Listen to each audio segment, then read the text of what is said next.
Hi guys, അപ്പോൾ എല്ലാവർക്കും old school ബോയ്സിൻ്റെ മറ്റൊരു എപ്പിസോഡിലേക്ക് സ്വാഗതം. അപ്പോൾ നമ്മളിന്ന് വന്നിരിക്കുന്നത് മൂവി സെഗ്മെൻറ്റുമായിട്ടാണ്. അപ്പോൾ നമ്മുടെ കഴിഞ്ഞ മൂവി സെഗ്മെൻറ്റ് എല്ലാവർക്കും ഇഷ്ടപ്പെട്ടു എന്നാണ്. നല്ല ഫീഡ്ബാക്ക് ഉണ്ടായിരുന്നു, എല്ലാവർക്കും ഭയങ്കരമായിട്ട് ഇഷ്ടപ്പെട്ടു. പിന്നെ നമ്മളെ ആ മൂവി സെഗ്മെന്റിലെ എക്സ്പ്ലനേഷനും നമ്മളെ നരേഷനൊക്കെ ഭയങ്കര കുറച്ച് ചെയ്തു എന്ന് തോന്നുന്നു, അതിൻ്റെ ഇതാണ് തോന്നുന്നത്. പക്ഷെ കുറെ ആൾക്കാർ ഈ സിനിമ കണ്ടിട്ടില്ലായിരുന്നു, അപ്പൊ അവർക്കൊക്കെ ഒന്ന് പോയി കാണാനും അവിടെ ചെന്ന് കമന്റിൽ നമ്മുടെ പേര് രേഖപ്പെടുത്താനും ഒരുപാട് പേര് പോയി കണ്ട്, നമ്മളെ ഇത് കണ്ടിട്ട് പോയി കണ്ട് അവരുടെ അഭിപ്രായങ്ങളൊക്കെ അതിൽ പറഞ്ഞിട്ടുണ്ടായിരുന്നു. ഇപ്പോഴും കുറച്ച് ഹൈക്ക് കയറി ആ സിനിമ. അപ്പോൾ ഇന്ന് നമ്മൾ വന്നിരിക്കുന്നത് വേറൊരു സിനിമയായിട്ടാണ്. ഒരു മലയാള സിനിമയെ നമ്മൾ എടുത്തു. അപ്പോൾ 2022 ഇറങ്ങിയ നിവിൻ പോളിയുടെ പടവെട്ട്. ലിജിൻ കൃഷ്ണ സംവിധാനം ചെയ്ത് നിവിൻ പോളി നായകനായ പടവെട്ട്. അഭിനേതാക്കൾ ഒരുപാട് പേരുണ്ട്. അതിഥി ബാലൻ എന്നെ അങ്ങനെ കുറച്ച് പേര്. അതിഥി ബാലൻ നായിക. അപ്പൊ അതാണ് നമ്മൾ ഇന്ന് പറയാൻ പോകുന്ന സിനിമയുടെ കാര്യമല്ല, അതിന്റെ ഉള്ളിലുള്ള കുറെ കാര്യങ്ങളാണ് നമ്മൾ ഇന്ന് സിനിമയുടെ ഒരു ഫുൾ എക്സ്പ്ലനേഷൻ അല്ല, നമ്മളതൊരു പോഡ്കാസ്റ്റ് ആയിട്ടും അതിന്റെ അകത്ത് സംസാരിക്കുന്ന ഈ പൊളിറ്റിക്സ് ഒക്കെ നമ്മൾ കീറി മുറുക്കുകയാണ്. അതിപ്പോഴത്തെ ഒരു സിനാരിയോയിലും ഇന്നത്തെ സോഷ്യൽ മീഡിയയുടെ ഒരു ഇതിലും എങ്ങനെയാണ് അത് എപ്പോഴും റെലവന്റ് ആയിട്ട് നിന്ന ഒരു ഇഷ്യൂ ആണ്. അത് അധികം ആരും ചർച്ചയും ചെയ്തിട്ടില്ല. അതങ്ങനെ സിനിമയിലും അങ്ങനെ തുറന്നു കാണിച്ചിട്ടില്ല. അപ്പൊ ബേസിക്കലി ഈ സിനിമയുടെ തീം എന്ന് പറഞ്ഞാൽ നമുക്കൊരു പ്ലാൻ ഇല്ലെങ്കിൽ നമ്മൾ ബാക്കിയുള്ളവരുടെ പ്ലാനിൽ ഭാഗമായി മാറും എന്നുള്ളതാണ് ഈ സിനിമയുടെ ഒരു സംഭവം. അപ്പൊ നിങ്ങൾ ഈ സിനിമ കണ്ടിട്ടില്ലെങ്കിൽ കാണുക, അത് നമ്മൾ അതിന്റെ ഉള്ളിലേക്ക് ഇറങ്ങാൻ പോവുകയാണ്. അതെ, നെറ്റ്ഫ്ലിക്സിലുണ്ട്, പോയി കാണുക. ഇതിൽ ഒരുപാട് കുറച്ച് സ്പോയിലറൊക്കെ കാണും, അതുകൊണ്ട് കണ്ടിട്ടില്ലാത്തവർ അത് കണ്ടിട്ട് വരിക.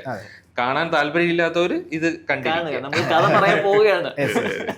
അതിന്റെ ഒരു ചെറിയൊരു സിനോപ്സിസ് എന്ന് പറഞ്ഞു കഴിഞ്ഞാൽ നമ്മുടെ നായകനൊരു ഭയങ്കര സാമാന്യ മടിയനായിട്ടുള്ളൊരു നായകനും പിന്നെ പുള്ളി അൺഎംപ്ലോയിഡും ആണ്. അപ്പൊ ആ ഒരു സാഹചര്യത്തെ ചൂഷണം ചെയ്യുന്ന കുറെ പൊളിറ്റിക്കൽ സിനാരിയോസ് ഉണ്ടാവുകയും പിന്നെ അതിനെങ്ങനെ അത് നാടിന്റെ പ്രശ്നം തന്നെ ആവും. അപ്പൊ അതിനെങ്ങനെ ഓവർകം ചെയ്യുന്നു എന്നുള്ളതാണ് ഈ സിനിമയുടെ ഒരു ഇതിവൃത്തം. അപ്പോൾ ഈ കഥ നടക്കുന്നത് കണ്ണൂർ ജില്ലയുടെ മാലൂർ എന്ന് പറയുന്ന ഒരു ഗ്രാമപ്രദേശത്താണ് ഈ കഥ നടക്കുന്നത്.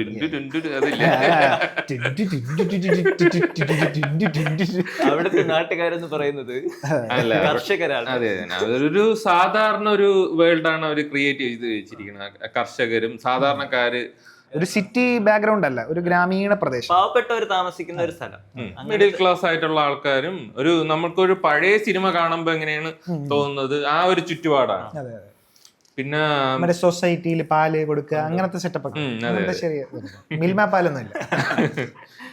തെയ്യം കാണിക്കൊക്കെ അങ്ങനെയൊക്കെ ഒരു ഉത്സവം, അങ്ങനത്തെ ഒരു ഗ്രാമീണ തനിമയുള്ള ഒരു സിനിമയാണ്. ഇതില് ഓപ്പണിംഗ് സീൻ എന്ന് പറഞ്ഞാൽ നിവിൻ പോളി ഒരു ചന്ദ്രനെ നോക്കിക്കൊണ്ടിരിക്കണ, ഒരു നിലാവത്ത് ചന്ദ്രനെ നോക്കിക്കൊണ്ടിരിക്കണയാണ് ഒരു ഓപ്പണിംഗ് സീൻ എന്ന് പറയുന്നത്. റൊമാൻറ്റിക് ആണോ വിചാരിക്കും, അല്ല. അതിലിങ്ങനെ ഒരു ബാക്കിലോട്ട് വരുമ്പം സൂം ഔട്ട് ചെയ്യുമ്പോൾ നിവിൻ പോളി നല്ലൊരു യുവാവ്, നല്ല ആരോഗ്യമുള്ള ആള്. പക്ഷെ വലത് കാലിലൊരു സ്റ്റിച്ചുണ്ട്, പിന്നെ മുഖത്തൊരു പാടുണ്ട്. അങ്ങനെയാണ് നിവിൻ പോളിയുടെ ക്യാരക്ടർ വരുന്നത്. അതിന്റെ അടുത്ത് അയലോകത്ത് നമ്മൾ ഷൈൻ ടോം ഉണ്ട്. ഷൈൻ ടോം ഒരു വീടൊക്കെ പണിത് ഒരു പുത്തൻ വീട്ടിൽ നിൽക്കണ, ഒരു പണിതുകൊണ്ടിരിക്കണേ ഉള്ളൂ, പൂർത്തിയാവാത്ത ഒരു വീട്ടിൽ നിൽക്കണ ഒരു പുത്തൻ വീട്. പക്ഷെ നിവിൻ പോളിയുടെ വീട് അത്ര ഒരു ശോചനീയ അവസ്ഥയിൽ നിൽക്കണം, ഓടൊക്കെ പൊളിഞ്ഞ് അങ്ങനത്തെ അവസ്ഥയിൽ നിൽക്കണേ. അപ്പോഴ അയലോകത്ത് നമ്മുടെ ഷൈൻ ടോമിന്റെ അച്ഛനും ഉള്ള ഒരു കോൺവെർസേഷൻ ഉണ്ട്. അതാണ് അതിന്റെ ഒരു ഓപ്പണിംഗ് സീനാണ് സിനിമ തുടക്കത്തിലെ ആ ഒരു സീൻ എന്ന് പറഞ്ഞാൽ. അപ്പൊ ഇതിൽ ഈ ഷൈൻ ടോം ചാക്കോയും അച്ഛനുമായിട്ടാണ് സംസാരമെങ്കിലും ഉദ്ദേശിക്കുന്നത് നിവിൻ പോളിയാണ് ടാർഗറ്റ്. നിവിൻ പോളിക്കാണ് കൊള്ളുന്നത്. അത് മറ്റേ കൊള്ളിച്ചോണ്ട് നമ്മൾ അപ്പുറത്തുനിന്ന് ഉറക്കെ സംസാരിക്കുമല്ലോ ആ സെറ്റപ്പിൽ ഇങ്ങനെ. അപ്പൊ ആ ഒരു സംസാരത്തിൽ തന്നെ നമുക്ക് മനസ്സിലാവും നിവിൻ പോളിക്ക് ഒരു ജോലിയൊന്നും ഇല്ല, അതെ, അങ്ങനെ ഒരു പുച്ഛഭാവത്തിലാണ് നമ്മുടെ ഷൈൻ ടോം സംസാരിക്കുന്നത്. അതിൽ തന്നെ നമുക്ക് ആ ക്യാരക്ടർ ഒരു ബേസിക് നമുക്ക് മനസ്സിലായി, ഐഡിയ കിട്ടും. ഇപ്പോഴാണ് മഴ പെയ്യുന്നത്. മഴ പെയ്യുമ്പോഴാണ് നമുക്ക് ആ വീടിന്റെ ഒരു അവസ്ഥ കുറച്ചും കൂടെ ഇതാവണം. അകത്ത് ഫുള്ള് ചോർച്ചയും അവര് മറ്റേ പാത്രമൊക്കെ പറക്കി ഇങ്ങനെ അടുക്കി വെച്ച്. അപ്പൊ ഇളയമ്മ കമ്പാരിസൺ ചെയ്യുന്നുണ്ട് നിവിൻ പോളിയും ഷൈൻ ടോമുമായിട്ട്. വീടിന്റെ ഇത് വെച്ച് കമ്പാരിസൺ ചെയ്യുന്നുണ്ട്. പുള്ളിക്കാരൻ തേപ്പ് പണിക്ക് പോയി ഒരു വീട് പൊക്കി, നീ എന്ത് ചെയ്തു, ഇത് അപ്പോഴ് എന്ത് ചെയ്തു, അങ്ങനെ ഒരു കമ്പാരിസൺ. ഇത്രയും നാളായിട്ട് നീ ജോലിക്ക് പോവാതെ ഇവിടെ ഇങ്ങനെ ഇരിക്കണ അല്ലാതെ വേറെ ഗുണമൊന്നുമില്ല, അങ്ങനത്തെ ഒരു രീതിയിലുള്ള സംസാരം, കുറ്റപ്പെടുത്തി സംസാരം. പക്ഷെ കുറ്റപ്പെടുത്തലിന് മുന്നേ എനിക്ക് അർഹിച്ച കുറ്റപ്പെടുത്തൽ. കാരണം അതിന് മുന്നേ മറ്റേ ഒരു കോഴിയെ കണ്ട വന്നിരുന്നിട്ട് തിണ്ണയിലിരുന്ന് കഷ്ടിക്കും, അപ്പോഴ് കയ്യിലിരുന്ന് ഇത് എന്തിനാണ് ചായപാത്രം എടുത്ത് എറിഞ്ഞ് അതിനെ ഓട്ടിച്ചിട്ട് കുഞ്ഞമ്മ വിളിക്കും, നിങ്ങളെ കോഴി താഴെ ഇവിടെ ഒന്ന് തൂറി. കുഞ്ഞമ്മയുടെ കോഴി കാഷ്ടിച്ചു വെച്ചു എന്നാ പറയുന്നത്. അല്ലാതെ മറ്റേ ഇവിടെയൊന്നും അത്ര ശരിയല്ല, കുഞ്ഞമ്മയുടെ പിടിപ്പ് കേടാണ് ഇങ്ങനെയൊക്കെ ഉള്ളത്. വൃത്തിയില്ല, നിങ്ങളെ കോഴിക്കും വൃത്തിയില്ല എന്നൊക്കെ പറഞ്ഞിട്ടുള്ള ഡയലോഗ് അടിക്കും. എനിക്ക് തോന്നുന്ന ഈ വീടും കുഞ്ഞമ്മയും ആ സാഹചര്യങ്ങളെല്ലാം അതെല്ലാമാണ് റീസൺ. അതെ, ഈ ബുദ്ധിമുട്ടെല്ലാം ഉണ്ടാകുന്ന ആ ഒരു സാധനം ഈ നമ്മളൊരാളെ അങ്ങോട്ട് അടിച്ചേൽപ്പിക്കൂലേ, അതേപോലത്തെ രീതിയിലാണ് നമ്മൾ ദൈവം പോലെ പറഞ്ഞു വെക്കാം. അപ്പൊ നമുക്ക് തോന്നും കുഴപ്പമില്ല, അവിടെ കമ്പാരിസൺ ചെയ്തതിൽ പ്രശ്നമില്ലാന്ന് തോന്നുന്നു. സംഭവം എന്ന് വെച്ച് കഴിഞ്ഞാൽ പുള്ളിക്കാരന് ജോലിയൊന്നും ഇല്ലാതെ ഇങ്ങനെ ഒരു വല്ലാത്ത മടുത്തിരിക്കുന്ന ഒരു അവസ്ഥയിലാണ് ഇരിക്കുന്നത്. അതിന്റെ ഒരു ഫ്രസ്ട്രേഷൻ ആയിരിക്കും അല്ലേ, അൺഎംപ്ലോയ്മെന്റും പിന്നെ ഈ ബാക്കി പുള്ളിയുടെ ഏജ് ഗ്രൂപ്പിലുള്ള എല്ലാരും ഈ പണി എടുക്കുന്നുണ്ട്, ഇത് ചെയ്യുന്നുണ്ട്. അപ്പൊ ആ ഒരു ഫ്രസ്ട്രേഷൻ ഒക്കെ കാണിക്കുന്നുണ്ട്. പുള്ളി സ്റ്റക്കാണ്. പുള്ളി എന്ന് വെച്ചാ പുള്ളിക്ക് ഇങ്ങനെ ജോലിയില്ലാതെ നടക്കണ പുള്ളി ഒരു കൂളായിട്ട് നടക്കണല്ല, പുള്ളി ഒരു ഇതിൽ സ്റ്റക്കാണ്, ഒരു ഫ്രീസ് ആയ ഒരു ഇതാണ്. എന്ന് വെച്ചാൽ പുള്ളിക്ക് ഒരു ആക്സിഡന്റ് പറ്റിയിട്ടുണ്ട്, ഒരു ബൈക്ക് ആക്സിഡന്റ് പറ്റിയിട്ടുണ്ട്. അതിനുശേഷം പുള്ളിക്ക് ഒരു അത്ലറ്റും കൂടെയാണ്. ഇപ്പോഴും അത്ലറ്റും കൂടെ ആകുമ്പോൾ ആ ഒരു ബൈക്ക് ആക്സിഡന്റിൽ കാലിന് പ്രശ്നം വരുമ്പോഴ് പുള്ളിക്ക് പിന്നെ ആ ഒരു ഇത് കരിയർ പോയി. ഇപ്പോഴെ ഒരു ബ്രേക്ക് വന്നപ്പോൾ പുള്ളിക്ക് എന്താണ് ഇനി ചെയ്യേണ്ടത് എന്ത് ഒരു ഐഡിയ, ഒരു എക്സ്റ്റൻഷൻ, എക്സിസ്റ്റൻഷ്യൽ ക്രൈസിസ്.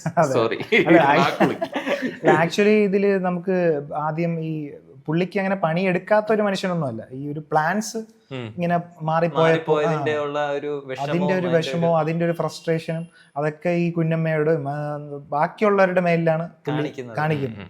അത് സ്വന്തം അല്ലെങ്കിൽ നമുക്ക് എന്തെങ്കിലും നമ്മളായിട്ട് അങ്ങ് മാറിയാൽ ചിലപ്പോൾ ചേഞ്ച് ആവും എന്നുള്ള ആ ഒരു രീതിയിൽ ചിന്തിച്ചില്ല.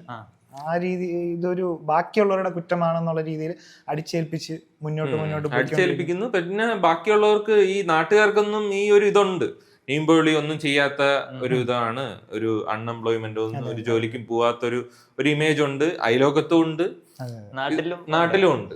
അല്ലാതെ അവര് പറയാറുണ്ട് ഇത് ബാക്കിയുള്ളവരടുത്തൊക്കെയാണ് ദേഷ്യം, ബാക്കി എല്ലാവരോടുമാണ് ദേഷ്യം കാണിക്കുന്നതെന്നുള്ളത് എപ്പോഴും പറയുന്നു. അതെ, എന്ന് പറഞ്ഞു കഴിഞ്ഞാൽ നിവിൻ പോളി അങ്ങനെ ഒരു ജോലിക്ക്, നിവിൻ പോളിയുടെ പ്രധാന ജോലി എന്ന് പറയുമ്പോൾ ക്രിക്കറ്റ് കളിയിൽ അമ്പയർ നിൽക്കണത്, പിന്നെ സൊസൈറ്റിയിൽ പാല് കൊണ്ടു കൊടുക്കണം. ഈ അവർക്ക് ഒരു പശുവോ ഉണ്ട്, അതിന്റെ വരുമാനത്തിലാണ് ആ വീട് പോകുന്നത്. അതാണ് നിവിൻ പോളിയുടെ പ്രധാന പണി, പാല് കൊണ്ടു കൊടുക്കുക, പിന്നെ ഉത്സവത്തിന് അങ്ങനത്തെ ഒരു പരിപാടി ഉണ്ടല്ലോ, അത് മാത്രമേ ഉള്ളൂ. പക്ഷെ നാട്ടുകാർക്കൊക്കെ ഒരു വിലയില്ലായ്മ ഉണ്ട്. നാട്ടുകാർക്ക് കൊണ്ട് മറ്റേ പുതിയ യങ് ജനറേഷനിലെ പയ്യന്മാർക്ക് ഒരു വില കൊടുക്കില്ല, ഒരു പുച്ഛമാണ്. വീട്ടില് വെറുതെ മടി പിടിച്ചിരിക്കുന്നു, പണിക്കൊന്നും പോണില്ല എന്നുള്ള രീതിയിലൊക്കെ. അത് ആക്ച്വലി നിവിൻ പോളി നന്നായിട്ട് ആക്ട് ചെയ്തിട്ടുണ്ട്. ആ ഒരു ക്യാരക്ടർ ആർക്കേ നല്ല രസമാണ്. ആ ഒരു ഇതില് നിവിൻ പോളി കിടിലാണ്. ആ ഒരു ഷോണല്ലേ വടക്കൻ സെൽഫി ആവട്ടെ, വടക്കൻ സെൽഫി കുറച്ചുകൂടെ ഒരു കോമഡി എന്ന് പറഞ്ഞാൽ ഇങ്ങനത്തെ ഫ്രസ്ട്രേഷൻ അല്ല കാണിക്കുന്നത്. ഇതെന്ന് പറഞ്ഞു കഴിഞ്ഞാൽ നമുക്ക് ആഗ്രഹം ഉണ്ടായിട്ട് എത്തിപ്പെടാൻ പറ്റാത്ത ഇതാവുമ്പോ ഉണ്ടാവുന്ന ഫ്രസ്ട്രേഷൻ ഉണ്ടല്ലോ, ആ ഒരു ദേഷ്യവും അതും ഇതൊക്കെയാണ് കാണിക്കുക. മറ്റേല് മടിയൻ മറ്റേ സിനിമയില് അതിലൊരു പ്രോപ്പർ മടിയൻ എന്നുള്ള രീതിയിലാണ് നിൽക്കുന്നത്. പക്ഷെ ഇത് പ്രോപ്പർ മടിയോ അല്ല, ഒരു സ്റ്റക്കായി പോയൊരവസ്ഥ. ഈ അവസ്ഥ എന്ന് പറഞ്ഞ ഈ അൺഎംപ്ലോയ്മെന്റും പണിക്ക് പോണില്ലേ എന്നൊക്കെ ചോദിക്കണ നമുക്കും വരാറുണ്ട്. നിങ്ങളിപ്പോ ചിന്തിക്കുകയായിരിക്കും, നിങ്ങൾക്കും അങ്ങനെയൊക്കെ വരാറില്ലേ, നിങ്ങളല്ലേ ദാസനല്ലേ ഇത് എന്നൊക്കെ നിങ്ങൾ ചിന്തിക്കുമെന്നറിയാം. നമ്മള് മൂന്നേരം ചിലപ്പോ ചിന്തിക്കാൻ സാധ്യത ഉണ്ട്. പക്ഷെ ഇതേപോലെ കുറെ ആൾക്കാരുണ്ട് ഇങ്ങനെ ഈ ഒരു സംഭവം കേൾക്കുന്നത് അവർക്ക് ചിലപ്പോ പറയാനും പറ്റൂല, എന്താണ് അവരുടെ അവസ്ഥ എന്നുള്ളത് അവർക്ക് പറയാൻ പറ്റൂല. ഇങ്ങനെ സ്റ്റക്കായതാണ് എന്നുള്ളൊരു സാധനം എല്ലാരും ഈ വടക്കൻ സെൽഫിയില് അതുപോലെ മാത്രമേ കാണൂ. ഇതില് നിവിൻ പോളിയായിട്ട് കാണത്തില്ല. ഇതില് പുള്ളിയുടെ പേരെന്ത് ക്യാരക്ടർ? രവി. അതെ, ഇതില് രവിയായിട്ട് കാണൂല. എന്തെങ്കിലും വേറെന്തെങ്കിലും പ്രശ്നം ഉണ്ടായിരിക്കുമോ അല്ലെങ്കിൽ എന്തെങ്കിലും സംസാരിക്കാമോ അങ്ങനത്തെ ഒരു രീതിയിൽ ആരും കാണൂല. എപ്പോഴും ഒരു വീട്ടിൽ വെറുതെ മടി പിടിച്ചിരിക്കുന്നു, പണിക്ക് പോവാത്തവൻ മടിയൻ എന്നുള്ള രീതിയിലേ കാണത്തുള്ളൂ. അപ്പോൾ ഈ അൺഎംപ്ലോയ്മെന്റും ഈ പണിക്ക് പോണില്ല എന്നുള്ള ഒരു നാട്ടുകാരുടെ ഒരു ഇതുണ്ടല്ലോ, അത് നമുക്കും ഉണ്ട്. എന്ന് പറഞ്ഞു കഴിഞ്ഞാൽ യൂട്യൂബിലാണ് നിക്കണേന്നും പോഡ്കാസ്റ്റ് ചെയ്യണമെന്ന് പറയുമ്പോഴും സാധാരണ ആൾക്കാർക്ക് അങ്ങനെ അതൊരു പ്രോപ്പർ ജോലിയായിട്ട് യൂട്യൂബ് ഇപ്പോഴും അങ്ങനെ ഒരു ഇതായിട്ട് കാണുന്നില്ല. അല്ല, ആക്ച്വലി അങ്ങനെ നോക്കുകയാണെങ്കിൽ നമ്മള് അൺഎംപ്ലോയിഡ് ആയിട്ട് ഇരുന്നിട്ടില്ല, എപ്പോഴും എന്തെങ്കിലും ജോലി ചെയ്തിട്ടുണ്ട്. ഈ ഇൻട്രസ്റ്റ് പോഡ്കാസ്റ്റിൽ ഇരുന്നിട്ടുണ്ട്, പിന്നെ ഇവിടെ വന്നിട്ടുണ്ട്, എന്തെങ്കിലും ഒരു വർക്ക് നിൽക്കുന്ന ഒരാൾക്കാരാണ് നമ്മള്. വീട്ടുകാരുടെ ഡിപ്പെൻഡ് ചെയ്യാതെ പോകുന്നുണ്ട്. അത് തന്നെ അതിന്റെ ഒരു നമ്മളെ ചെലവിനുള്ള പൈസ നമുക്ക് കിട്ടുന്നുണ്ട്. നമ്മള് അത് വീട്ടുകാരെ ഡിപ്പെൻഡ് ചെയ്യുന്നില്ല. പിന്നെ ഇപ്പം നമ്മളെ കാര്യം എടുത്തു കഴിഞ്ഞാൽ നമ്മൾ 2 ഇന്റർവ്യൂക്ക് പോയപ്പോഴും ഈ ഒരു ക്വസ്റ്റ്യൻ കോമൺ ആയിട്ട് ചോദിക്കും. അതെന്തോ ഈ യൂട്യൂബർ എന്നുള്ളൊരു ഒരു കരിയറോ ക്രിയേഷൻ ജോലിയായിട്ട് അത് അങ്ങനെ അക്സെപ്റ്റ് ചെയ്തിട്ടില്ല ഇതുവരെ. പക്ഷെ ഈ സ്റ്റഡീസ് ഒക്കെ വെച്ച് നോക്കുമ്പോഴത്തേക്കും യൂട്യൂബ് ഒരു കരിയർ ആയിട്ട് എല്ലാരും ചൂസ് ചെയ്യാറുണ്ട്. ഇപ്പോഴത്തെ പുതിയ പിള്ളേരൊക്കെ ചെയ്യുന്നുണ്ട്. എനിക്ക് തോന്നുന്നു പഴയ തലമുറയിലുള്ളവർക്ക് എനിക്ക് തോന്നുന്നു കുറച്ച് 9 to 5 ഉള്ള ജോലി ചെയ്യുന്ന 9 to 5 ജോബ്, അല്ലെങ്കിൽ എന്തെങ്കിലും ഒരു ബിസിനസ് ആണ്. അതെ, അതാണ് ജോലി എന്നുള്ള രീതിയിൽ കാണുന്നതെന്ന് തോന്നുന്നത്. അല്ല, നിന്റെ ഒരു ഇതില് നീയാണല്ലോ ഇവിടെ ആദ്യത്തെ യൂട്യൂബർ. ആദ്യത്തെ യൂട്യൂബർ, ആദ്യമായി ഡോളേഴ്സ് കിട്ടിയത് നിനക്കാണല്ലോ. നമ്മളൊക്കെ ആക്സിഡന്റൽ യൂട്യൂബേഴ്സ് ആണ്. അങ്ങനെയൊന്നുമില്ല, നമ്മള് പ്രോപ്പർ പ്ലാനോടുകൂടി തന്നെയാണ് ഇൻട്രസ്റ്റ് പോഡ്കാസ്റ്റ് ഒക്കെ വന്നത്. അതെ അതെ, ശരിയാ, പ്രോപ്പർ പ്ലാനോട് ഇൻട്രസ്റ്റ് പോഡ്കാസ്റ്റ് ഒക്കെ ചെയ്തു. അതിലേക്ക് ഞാൻ മറന്നുപോയി, എല്ലാം മറക്കുന്നു. അല്ല, ഇപ്പം എനിക്കൊരു അത്ഭുതമാണ് ഉല്ലാസേ, നീ ഒരു അത്ഭുതമാണ്. അതൊക്കെ പറയണ്ടേ? എന്ന് പറഞ്ഞു കഴിഞ്ഞാൽ നീ ഒരു എന്ന് പറഞ്ഞു കഴിഞ്ഞാൽ ഒരു യൂട്യൂബില് സ്വന്തമായിട്ട് ഓൺ വോയിസിൽ ഒറ്റയ്ക്കൊരു വീഡിയോ ഇടുന്നെന്ന് പറഞ്ഞു കഴിഞ്ഞാൽ നിന്റെ ഒരു ക്യാരക്ടർ ഇതുവരെ നമ്മള് ഒരു എത്ര വർഷമാവും, ഒരു 4 വർഷമാവും, 4-5 വർഷമാവും. അപ്പോഴ് നിന്റെ ക്യാരക്ടർ ഞാൻ അനലൈസ് ചെയ്യുമ്പോഴ് നീ ആ യൂട്യൂബ് തുടങ്ങിയെന്ന് പറയുന്നത് ഒറ്റയ്ക്ക് തുടങ്ങിയതും പിന്നെ ഒറ്റയ്ക്ക് സംസാരിച്ച് ക്യാമറ നോക്കി ഒറ്റയ്ക്ക് സംസാരിക്കണത് അത്ര എളുപ്പമുള്ള കാര്യമല്ല. അപ്പോഴത് എനിക്ക് എൻ്റെ ഒരു ഇതില് ഇവന്റെ ഒരു അത്ഭുതമാണ്. എനിക്ക് സത്യം പറഞ്ഞാൽ നേരെ തിരിച്ചാണ് തോന്നുന്നത്. കാര്യം നീ നമ്മുടെ കൂടെ കൂടിയതിനു ശേഷം നിനക്ക് ആ സാധനം പോയി. അത് ഇവന്റെ ചിലപ്പോ അങ്ങനെ നമ്മളോട് കൂടിയപ്പോഴും അനലൈസ് ചെയ്തപ്പം പോയതുണ്ടായിരിക്കും. ഇപ്പൊ എല്ലാ ഒരു സംഭവത്തിനും ഒരു ബിഹേവിയറൽ ചേഞ്ച് ഉണ്ടാവുമല്ലോ.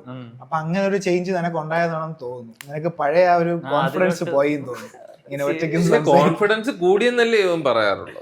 അതിപ്പോ നമ്മുടെ കൂടെ എനിക്ക് ഒറ്റയ്ക്ക് ആദ്യമൊക്കെ ചെയ്യാൻ കുറച്ച് ബുദ്ധിമുട്ടുണ്ടായിരുന്നു. ഒറ്റയ്ക്ക് ക്യാമറയുടെ ഫ്രണ്ടിൽ ഇരുന്ന് സംസാരിക്കണം, അടുത്തുള്ളവരൊക്കെ കേൾക്കുമെന്നൊക്കെ. ഞാൻ ടെറസിന്റെ മുകളിലൊക്കെ ഇരുന്നാണ് ചെയ്തോണ്ടിരുന്നത്. അപ്പം ചുറ്റുമുള്ളവരൊക്കെ കാണുമെന്നൊക്കെ ഒളിച്ചൊക്കെ ഇരുന്നാണ് ചെയ്തോണ്ടിരുന്നത്. പിന്നീട് എനിക്ക് കോൺഫിഡൻസ് ബിൽഡ് ആയിട്ടാണ് ഞാൻ പിന്നെ ചെയ്തോണ്ടിരുന്നത്. പിന്നെ റൂമിനകത്ത് കയറി, എന്നാലും പുറത്തിറങ്ങി ചെയ്യുന്നതിന് ഇപ്പോഴും ബുദ്ധിമുട്ടുണ്ട്. അല്ല, പക്ഷെ നിനക്ക് ഇപ്പോഴൊരു പെർഫെക്ഷനിസം ഇല്ലേ? ഇപ്പൊ എനിക്ക് കുറവാണെന്നാണ് തോന്നുന്നത്. പഴയതിന്റെ അത്ര ഇല്ല. എനിക്ക് തോന്നിയത് ഇപ്പം മറ്റേ വീഡിയോസ് എടുത്തു കഴിഞ്ഞാൽ അവര് എന്തെങ്കിലും ജഡ്ജ് ചെയ്യോ എന്നുള്ളൊരു മനസ്സിലൊക്കെ ഉണ്ടെന്ന് തോന്നുന്നു. പഴയ ആ ഒരു ടച്ച് വിട്ടുപോയ പണ്ടൊരു പാഷന്റെ പുറത്തവൻ ചെയ്യുമായിരുന്നു. അല്ല, അന്ന് തുടങ്ങാൻ കാര്യം എന്തെന്ന് വെച്ച് കഴിഞ്ഞാൽ ഞാൻ ആ സമയത്ത് ജിയോ ഒക്കെ വന്ന സമയത്ത് ഈ യൂട്യൂബ് ഇങ്ങനെ ഇരുന്ന് കാണാൻ തുടങ്ങി. ഈ ഫോട്ടോഗ്രാഫിയുടെ കാര്യങ്ങളൊക്കെ പഠിക്കാൻ വേണ്ടിയിട്ട് അത് തന്നെ റിലേറ്റ് ചെയ്തിട്ടുള്ള സാധനം കണ്ടുകൊണ്ടിരുന്നു. ആ സമയത്ത് ഞാൻ ഈ ഫോട്ടോഗ്രാഫി പഠിച്ചു കഴിഞ്ഞിട്ട് ഇങ്ങനെ ഇനി എന്ത് ചെയ്യുമെന്ന് ആലോചിച്ചുകൊണ്ടിരുന്ന ഒരു സമയമാണ്. വീട്ടിൽ വെറുതെ ഇരുന്ന സമയമാണ്. അപ്പോൾ ചുമ്മാ ട്രൈ ചെയ്യാന്ന് പറഞ്ഞ് ചെയ്ത് തുടങ്ങിയാണ്. അപ്പൊ ഇങ്ങനെ ചെയ്ത് തുടങ്ങിയ സമയത്ത് ഏതാ ഒരു വീഡിയോ കയറി ക്ലിക്ക് ആയപ്പോഴത്തേക്കും ഇങ്ങനെ സബ്സ്ക്രൈബേഴ്സ് കൂടുന്നു, ആൾക്കാരൊക്കെ കമന്റ് ഇടുന്നു. അങ്ങനെയൊക്കെ കണ്ടപ്പോഴത്തേക്കും കുറച്ചുകൂടെ ഇത് മോട്ടിവേറ്റഡ് ആയി. അങ്ങനെ ചെയ്താണ്. പക്ഷെ അപ്പൊ നീ ഇത് പെട്ടെന്നൊരു ബ്രേക്ക് എടുത്തപ്പോഴേ, പെട്ടെന്നുള്ള ബ്രേക്ക് അല്ല, ഞാൻ ഇങ്ങനെ ഗ്രാജുവലി ഇങ്ങനെ കുറച്ച് ഇത് ആ ഫ്രീക്വൻസി കുറഞ്ഞു വന്ന് അങ്ങനെ കുറച്ച് വന്നതാണോ അതോ കുറഞ്ഞു വന്നതാ? ഞാൻ വേറെ കാര്യങ്ങളിൽ ഇൻവോൾവ് ആയപ്പം. അല്ല, ഇപ്പൊ എവിടെയെങ്കിലും വെച്ച് നമുക്കൊരു ഇങ്ങനെ ഒരു ചിന്ത വരൂലേ, ഇങ്ങനെ കണ്ടിന്യൂ ചെയ്ത് നിന്ന് പോയല്ലോ എന്നുള്ളൊരു സാധനം ഇടയ്ക്കൊക്കെ വരാറുണ്ട്. അല്ല, എനിക്ക് ഇടയ്ക്കൊക്കെ ചില സമയത്ത് ഇരിക്കാൻ ഇങ്ങനെ തോന്നും, അയ്യോ അതൊന്നും നോക്കണില്ലല്ലോ എന്നുള്ള ഒരു തോന്നൽ വരും. പക്ഷെ ഈ പറഞ്ഞ കണക്ക് വേറെ കാര്യങ്ങൾ ഇൻവോൾവ് ആകുമ്പോ എനിക്ക് പ്രയോറിറ്റി മാറി. പിന്നെ ഫോട്ടോഗ്രാഫി ഇപ്പോഴ് എനിക്ക് തോന്നില്ല. ഇപ്പം പണ്ടത്തെ ആണെങ്കിൽ അവനൊരു മിനിയേച്ചർ ഇത് ഒരു പാഷനോട് കൂടിയാണ് ചെയ്തുകൊണ്ടിരുന്നത്.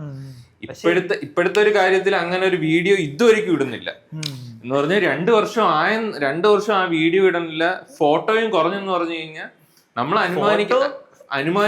അനുമാനിക്കാനുള്ളത് ആ ഒരു ഇൻട്രസ്റ്റ് കുറച്ച് കുറഞ്ഞെന്ന് വേണം അങ്ങനെ ഇൻട്രസ്റ്റ് കുറഞ്ഞു അനുമാനിക്കാൻ. നിങ്ങൾക്ക് പുറത്തു നിന്ന് കാണുമ്പോ അങ്ങനെ അനുമാനിക്കാം. പക്ഷെ എന്നെ സംബന്ധിച്ചിട്ട് ഞാൻ ഈ ഫോട്ടോ വാക്കിനൊക്കെ പോവാറുണ്ട്, അല്ല ഫോട്ടോസ് എടുക്കാൻ പോവാറുണ്ട്. ഇതൊന്നും പബ്ലിഷ് ചെയ്യുന്നില്ല എന്നേ ഉള്ളൂ. പബ്ലിഷ് ചെയ്യാൻ അപ്പൊ ഇനി ഇങ്ങനെ ആൽബത്തിൽ വെക്കണേ? ഞാൻ സൂക്ഷിച്ചു വെച്ചേക്കും. എപ്പോഴേലും എനിക്ക് ഒരു ഇത് വരും, പബ്ലിഷ് ചെയ്യണമെന്ന് തോന്നുമ്പോ കുറച്ചെടുത്ത് എഡിറ്റ് ചെയ്ത് ഇടും, അങ്ങനെ ഇടത്തേ ഉള്ളൂ.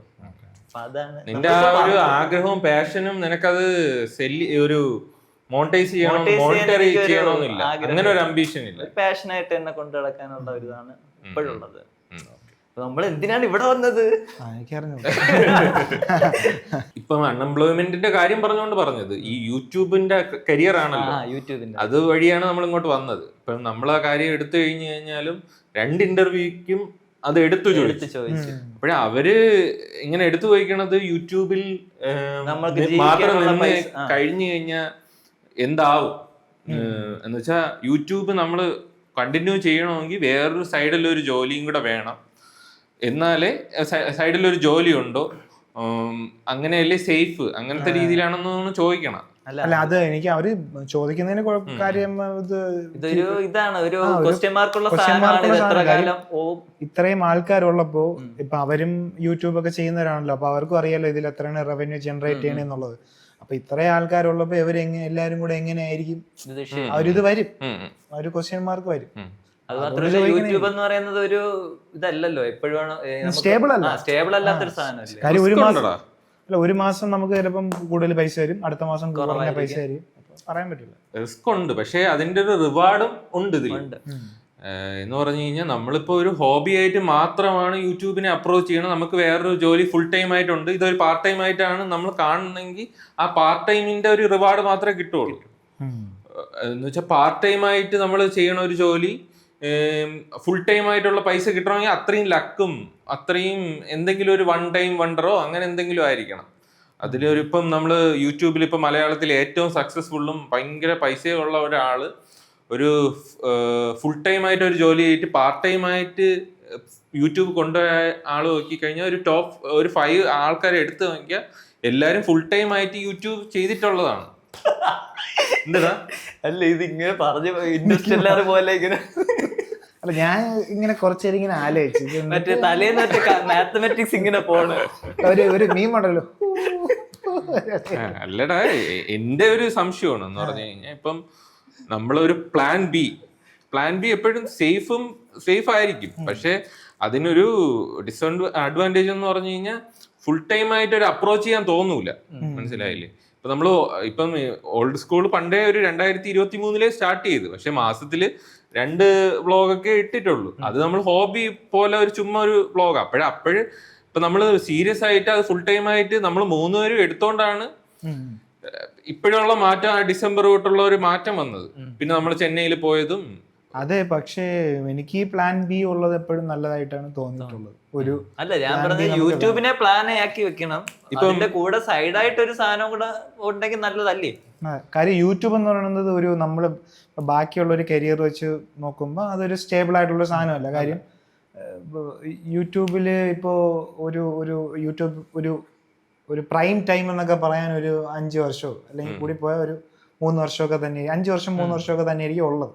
അല്ലെങ്കിൽ നമ്മൾ കഴിഞ്ഞ് നിൽക്കണമെങ്കിൽ അത്രയും നമ്മൾ അതിനനുസരിച്ച് അപ്ഡേറ്റഡ് ആയിരിക്കണം. നമ്മൾക്കും പ്രായമാവൂല, അപ്പൊ പ്രായമായാലും അതിനനുസരിച്ചിട്ട് ആൾക്കാരെ എൻഗേജ് ചെയ്ത് നിർത്താനുള്ള ഒരു കഴിവ് വേണം. അങ്ങനെ എൻഗേജ് ചെയ്ത് നിർത്തുന്ന ആരെയും ഞാൻ കണ്ടിട്ടില്ല ഇതുവരെ. ഇപ്പൊ വല്ലപ്പോഴല്ലേ ഇടാറുള്ളൂ, പക്ഷെ ഇടുമ്പോഴും അതിന് വ്യൂസ് ഉണ്ടല്ലോ. അതുണ്ട്, വ്യൂസ് ഉണ്ട്. പുള്ളിക്കാരൻ അറിയാലോ ആ ഒരു എങ്ങനെ പിടിച്ച് നിർത്തണം. പുള്ളിക്കാരനൊന്നും ഒരുപാട് പൈസയൊന്നും ഇതിന്ന് ഉണ്ടാക്കിയെന്ന് എനിക്ക് തോന്നിയിട്ടില്ല. ഭയങ്കരമായിട്ട് സക്സസ്ഫുൾ ആയിട്ടുണ്ടെന്ന് തോന്നി. പുള്ളിക്കാരനാണ് ഈ യൂട്യൂബിൽ ബ്ലോഗിങ്ങിന്റെ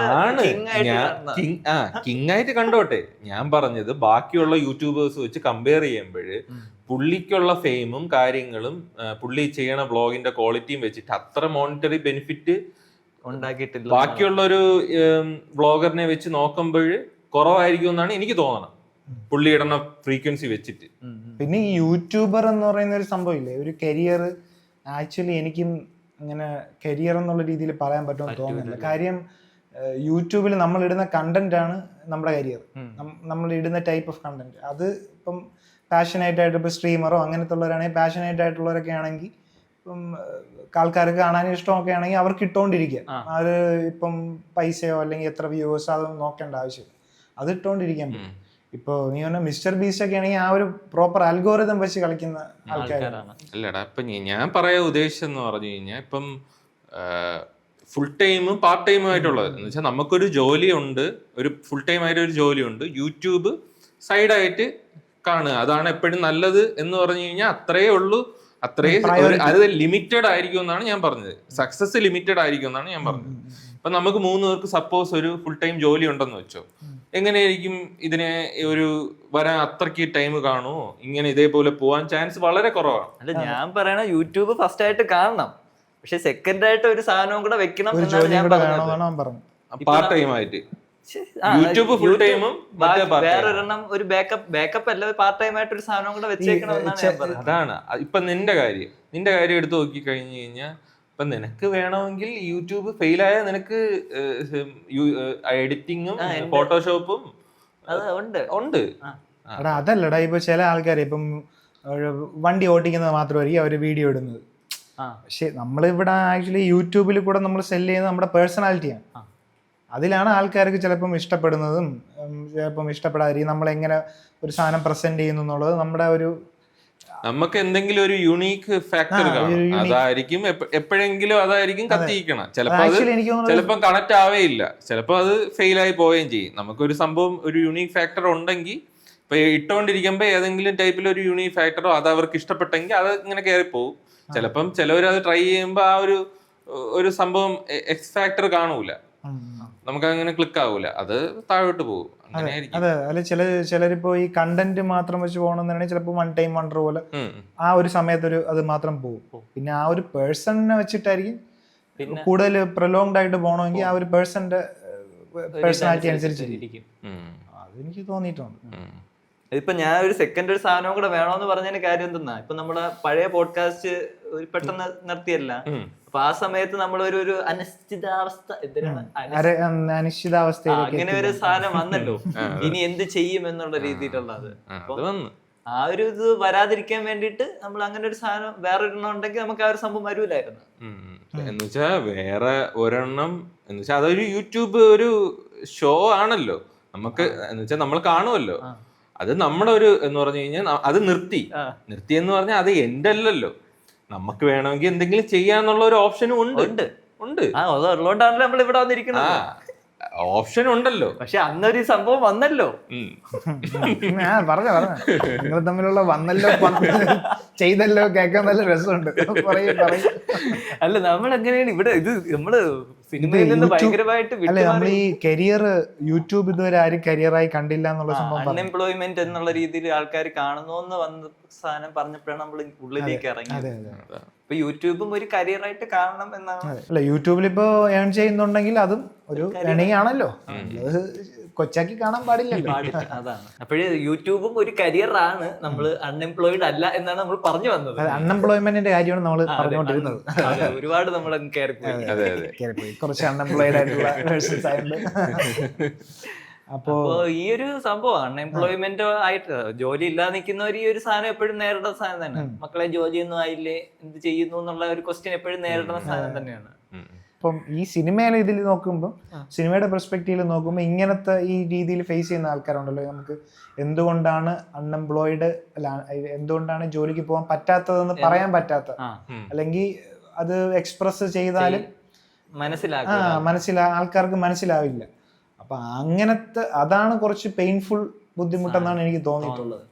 മറ്റേ നമുക്കിപ്പം മടി പിടിച്ചിരിക്കുകയാണ് അങ്ങനെയൊക്കെ പറഞ്ഞ് പുള്ളിക്കാരൻ ഇതിൽ നിവിൻ പോളിക്ക് അത് എക്സ്പ്രസ് ചെയ്യാൻ പറ്റുന്നില്ല, പുള്ളിക്കാരൻ എന്തുകൊണ്ട് പണിക്ക് പോകുന്നില്ല എന്നുള്ളത്. പുള്ളിക്കാരൻ അത് അക്സെപ്റ്റ് ചെയ്തിട്ടില്ലടാ എന്ന് പറഞ്ഞു കഴിഞ്ഞാൽ, പുള്ളിക്കാരന്റെ കാല് ഒടിഞ്ഞു, ഇനി ഓടാൻ പറ്റൂല, ഇനി വേറെ സ്വിച്ച് ചെയ്യണം, കരിയർ പോയി എന്ന് വെച്ചാൽ അത്ലറ്റില് ഭയങ്കര കിടലുമായിരുന്നല്ലോ പുള്ളി. അപ്പോഴങ്ങനെ പോവാൻ വേണ്ടി ഇരുന്ന ആള് പെട്ടെന്നൊരു ഫുൾ സ്റ്റോപ്പ് വന്നപ്പോഴും ബാക്കിയുള്ള ഒരു കരിയർ സ്വിച്ചോ അങ്ങനെ ചെയ്യാനോ വേറെ ഒന്നിലോട്ട് മൂവ് ഓൺ ചെയ്യാൻ പറ്റാത്ത ഒരു രീതിയിൽ സ്റ്റക്കായി കിടക്കുകയാണ്. അതാണ് പുള്ളിക്കാരന്റെ ഒരു അവസ്ഥ. ആ ഒരു അവസ്ഥയാണ് കാണിക്കുന്നത്. പക്ഷെ അത് പുള്ളിക്കാരൻ എൻജോയ് എന്ന് വെച്ചാൽ ഒന്നും ഇല്ലാതിരിക്കണത് അത്ര മോശമായിട്ട് പുള്ളി കാണുന്നില്ല. ഒരു പോയിന്റിൽ തന്നെ അത് പുള്ളി അങ്ങനെ പണിക്ക് പോണില്ലേ എന്ന് ആൾക്കാർ ചോദിക്കുമ്പോഴ് അതൊരു പ്രശ്നമായിട്ടോ കാണുന്നില്ല, അതൊരു ഉള്ളിലോട്ട് എടുക്കുന്നില്ല. പുള്ളിക്കാരന്റെ ഉള്ളിൽ ഒരു ആൻസർ ഉണ്ട്, എനിക്ക് ഉദ്ദേശിച്ച പോലെ പോകാൻ പറ്റാത്തത് കൊണ്ടാണ് ഞാൻ ഇപ്പൊ ഇങ്ങനെ നിൽക്കുന്നതെന്നുള്ള രീതിയിൽ അത് അക്സെപ്റ്റ് ചെയ്തിട്ടാണ് നിൽക്കുന്നത്. വേറെ ഓപ്ഷൻസ് ഉണ്ട് എന്നുള്ളത് പുള്ളി ആലോചിക്കുന്നില്ല, വേറെ ഓപ്ഷനെ പറ്റി ആലോചിക്കുന്നില്ല. അപ്പൊ അങ്ങനെ നിൽക്കുന്ന സമയത്താണ് എനിക്ക് തോന്നുന്നു വീടിന്റെ പ്രശ്നം വരണതല്ലേ. ഒരു മഴ വരുമ്പോഴ് ആ വീടിന്റെ പ്രശ്നമൊക്കെ വന്ന് ഒരു പഞ്ചായത്ത് യോഗം നടക്കും. പഞ്ചായത്ത് യോഗത്തില് ഈ കുഞ്ഞമ്മ ചോദിക്കും, ഇവിടെ നമുക്ക് വീട് പുതുക്കി പണിയാനുള്ള ഒരു സെറ്റപ്പ് ചെയ്തു തരാൻ പറ്റുമോ എന്ന് ചോദിക്കും. അപ്പോൾ പഞ്ചായത്ത് പ്രസിഡന്റ് ഇപ്പോഴും പറ്റത്തില്ല, എലിജിബിലിറ്റി ക്രൈറ്റീരിയ ഒക്കെ വെച്ച് കാണിച്ചിട്ട് എന്ന് പറഞ്ഞാൽ അവർക്ക് ഒരു മോൻ ദിമിമ്പോളി നല്ലൊരു ആരോഗ്യമായിട്ടുള്ള പുള്ളിക്ക് വേണമെങ്കിൽ വീടൊക്കെ ശരിയാക്കാവില്ല, അങ്ങനത്തെ രീതിയിൽ സംസാരിച്ച് അതങ്ങ് ക്ലോസ് ആക്കും. എന്നുവെച്ചാൽ ഇല്ല, പഞ്ചായത്ത് യോഗത്തിൽ റിജക്ട് ചെയ്യും, അവരുടെ അപേക്ഷ റിജക്ട് ചെയ്യുമ്പോൾ അതിന്റെ അകത്തുള്ള ഒരു മെമ്പർ ഉണ്ട്, പഞ്ചായത്ത് മെമ്പർ. ആ മെമ്പറിന്റെ പാർട്ടിയുടെ നേതാവാണ് ഷമ്മി തിലകൻ. അതാണ് പ്രധാനപ്പെട്ട നമ്മളെ വില്ലൻ കഥാപാത്രം. ഷമ്മി തിലകൻ ഒരു ബിസിനസ് മാഫിയയാണ് എന്ന് പറഞ്ഞാൽ അവിടുത്തെ മരം വെട്ട്, ക്വാറി ഇതൊക്കെ എല്ലാം ഉള്ള ഒരു വലിയ പണക്കാരൻ, ഒരു പാർട്ടിയുടെ നേതാവ് കൂടെയാണ്, മെയിൻ ആളാണ്. അപ്പൊ ആ പുള്ളിയുടെ അടുത്ത് വന്ന് ഈ മെമ്പർ ഈ കാര്യം പറയും, ഇങ്ങനെ വീട്ടില് ഒരു വീട് അവർക്കൊരു ജനസമ്മതി ഉണ്ടാക്കി എടുക്കണം. ഈ നേതാവിന് ഷമ്മി തിലകൻ ഒരു ബിസിനസ് എന്ന് വെച്ചാൽ ഈ നാടിന് നല്ലത് കൊണ്ടുവരണം എന്നുള്ള വ്യാജേനയിൽ ഒന്ന് ജനസമ്മതി എത്തണമെന്നുള്ള ഒരു ആഗ്രഹമുണ്ട്. പക്ഷെ നമ്മള് ഒരു പെർസ്പെക്റ്റീവിൽ നോക്കുകയാണെങ്കിൽ നാടിന് ഒരു മറ്റേ ഡീഫോറസ്റ്റേഷൻ അങ്ങനെയൊക്കെ അവർ കാണിക്കുന്നുണ്ട്. എന്നുവെച്ചാൽ കുന്നൊക്കെ ഇടിച്ചു പൊളിക്കുന്നു, അങ്ങനെ അതുകൊണ്ടാണ് മഴ വരാത്തത്, അങ്ങനത്തെ രീതിയിലൊക്കെ ഒരു ഇത് കാണിക്കുന്നുണ്ട്. അങ്ങനെ ഒരു മാഫിയ, ഒരു ബൂർഷ സെറ്റപ്പിലുള്ള സംഭവമാണ്. അപ്പൊ ഇവര് ജനസമ്മതി നേടാൻ വേണ്ടിട്ട് ഈ വീട് പുതുക്കി പണിയാന്നുള്ള രീതിയിൽ എത്തും ഈ നമ്മുടെ ഷമ്മീത്തിലായ. നമ്മളെ പാർട്ടിയുടെ ജനസേവാ പദ്ധതി പ്രമാണിച്ച് നമ്മളെ വീട് പദ്ധതിയിൽ ഉൾപ്പെടുത്തി ഈ വീട് പുനരുദ്ധീകരിക്കുന്നതായിരിക്കും എന്നും പറഞ്ഞ് അപ്പൊ മറ്റേ പുള്ളിക്കാരിക്ക് പുനരുദ്ധീകരിക്കണം അല്ല, എങ്ങനെയല്ലേ മറ്റേ ക്ഷേത്രത്തിലൊക്കെ എഴുതി വെച്ചിട്ടുണ്ടല്ലോ പുനരുദ്ധാരണം, ഇതിലൊക്കെ ഒരു എഴുതി കാണിക്കും. അപ്പൊ അങ്ങനത്തെ സെറ്റപ്പിൽ ചെയ്യാന്ന് പറഞ്ഞിട്ട് അപ്പൊ ആ പുള്ളിക്കാരിക്കൊക്കെ ഒരു അന്തപ്പെട്ട് ഇതെന്ന് പറഞ്ഞാൽ ഇവര് പഞ്ചായത്ത് പോലും അനുവദിക്കാത്തത് ഇവര് ചുമ്മാ വന്ന് ചെയ്തു കൊടുക്കാന്ന് പറയുമ്പോ ഇത് കാര്യം അൺഇൻവൈറ്റഡ് ആയിട്ട് വന്ന കുറെ സാധനങ്ങൾ വന്നിട്ട് നിങ്ങളെ ഹെൽപ്പ് ചെയ്യാം എന്നാണ് പറയുന്നത്. അപ്പൊ ഇവര് അന്താളിച്ചിക്ക് നിൽക്കുക, നമുക്കൊരു പദ്ധതി ഉണ്ട് ഇത്. അപ്പോഴേ പുള്ളിക്കാരി ചോദിക്കുന്നുണ്ട്, ഇത് പഞ്ചായത്ത് പോലെ ആവില്ലല്ലോ, ഇത് പ്രൈവറ്റ് ആയിട്ട് ഒരാൾ വന്ന് ചെയ്യുന്ന പോലെയല്ലേ, ഇത് പഞ്ചായത്ത് പോലെ ആവില്ലല്ലോ എന്ന് പറഞ്ഞ് അന്തം വിട്ട് ചോദിക്കുന്നുണ്ട്. അതൊരു നല്ലൊരു ക്വസ്റ്റ്യൻ ആണ്. കാര്യം ഇപ്പൊ പഞ്ചായത്തിൽ എങ്ങനെ ഇപ്പം ഒരു ഫണ്ട് അനുവദിക്കുക എന്നൊക്കെ പറയുന്നത് നമ്മുടെ പൈസയും കൂടെ, അതൊരു അവകാശമാണ്. അത് നമുക്ക് ചോദിക്കാം, അന്വേഷിക്കാം, അതിനെ കുറിച്ചുള്ള പറയാം. പക്ഷെ ഇതെന്ന് പറഞ്ഞ ഒരാൾ ഹെൽപ്പ് ചെയ്യുന്ന ഒരു സംഭവമാണ്. അത് ഹെൽപ്പ് ചോദിച്ചിട്ടുമല്ല, ചുമ്മാ ഇവര് വന്ന് തന്നെ ചെയ്തു കൊടുക്കുക. ഇവര് വന്ന് ചോദിക്കുകയാണ് നമ്മൾ പദ്ധതി എന്ന് വെച്ചാൽ ഇവർക്കൊരു ഔദാര്യം ചെയ്യണ രീതിയിലാണ് ഒരു പ്രസന്റ് ചെയ്യണം. നമ്മൾ ഇത് ചിട്ടി ഇത് പുതുക്കി പണിയാണ്, നിങ്ങൾക്ക് സന്തോഷമായില്ലേ എന്നുള്ള രീതിയിലാണ് സംസാരിക്കുന്നത്. അപ്പോൾ അതിനുശേഷം ഈ പഞ്ചായത്തിന്റെ കാര്യമൊക്കെ ചോദിക്കുമ്പോൾ ഷമ്മി തിലകന് ഒരു ഇത് എന്ന് വെച്ചാൽ എന്തോ പെട്ടെന്ന് തന്നെ ഇത് നടത്തണം, നാളെ തന്നെ കൂടുതൽ ചിന്തിക്കാൻ സമയം കൊടുക്കരുത്, ചിന്തിക്കാൻ സമയം കൊടുക്കുന്നതിന് മുമ്പേ ഈ പണി തുടങ്ങണം. നിവിൻപോളി ഇതൊന്നും അറിയുന്നില്ല, അപ്പോൾ പണി നടക്കുകയാണ്.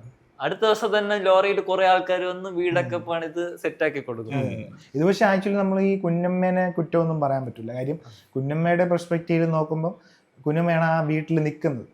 അപ്പൊ ആ പുള്ളിക്കാരിക്കാണ് വീടിന്റെ എല്ലാ ബുദ്ധിമുട്ടുകളും വീടിന്റെ എല്ലാ ഒരു ഉത്തരവാദിത്തമുള്ളതാണ്.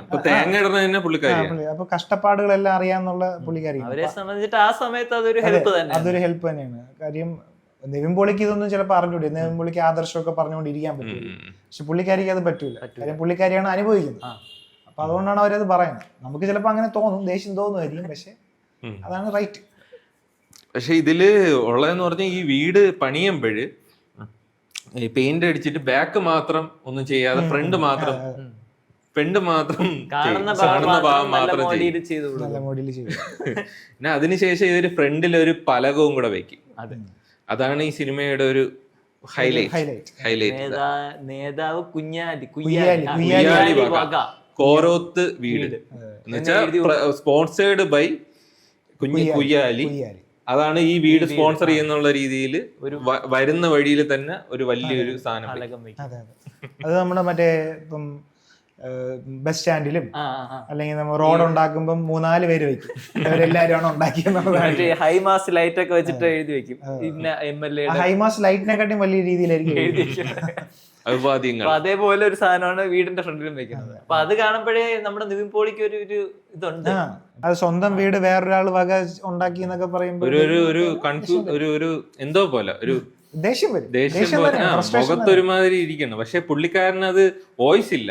അത് കുഞ്ഞമ്മയുടെ അടുത്ത് പറയാനോ ബാക്കി ഒരു എതിർക്കാൻ പറ്റുന്നില്ല. എതിർക്കാൻ വോയിസ് ഇല്ലാത്ത മാത്രമല്ല, ചടപടയുന്നങ്ങ് തീർക്കുകയാണ്.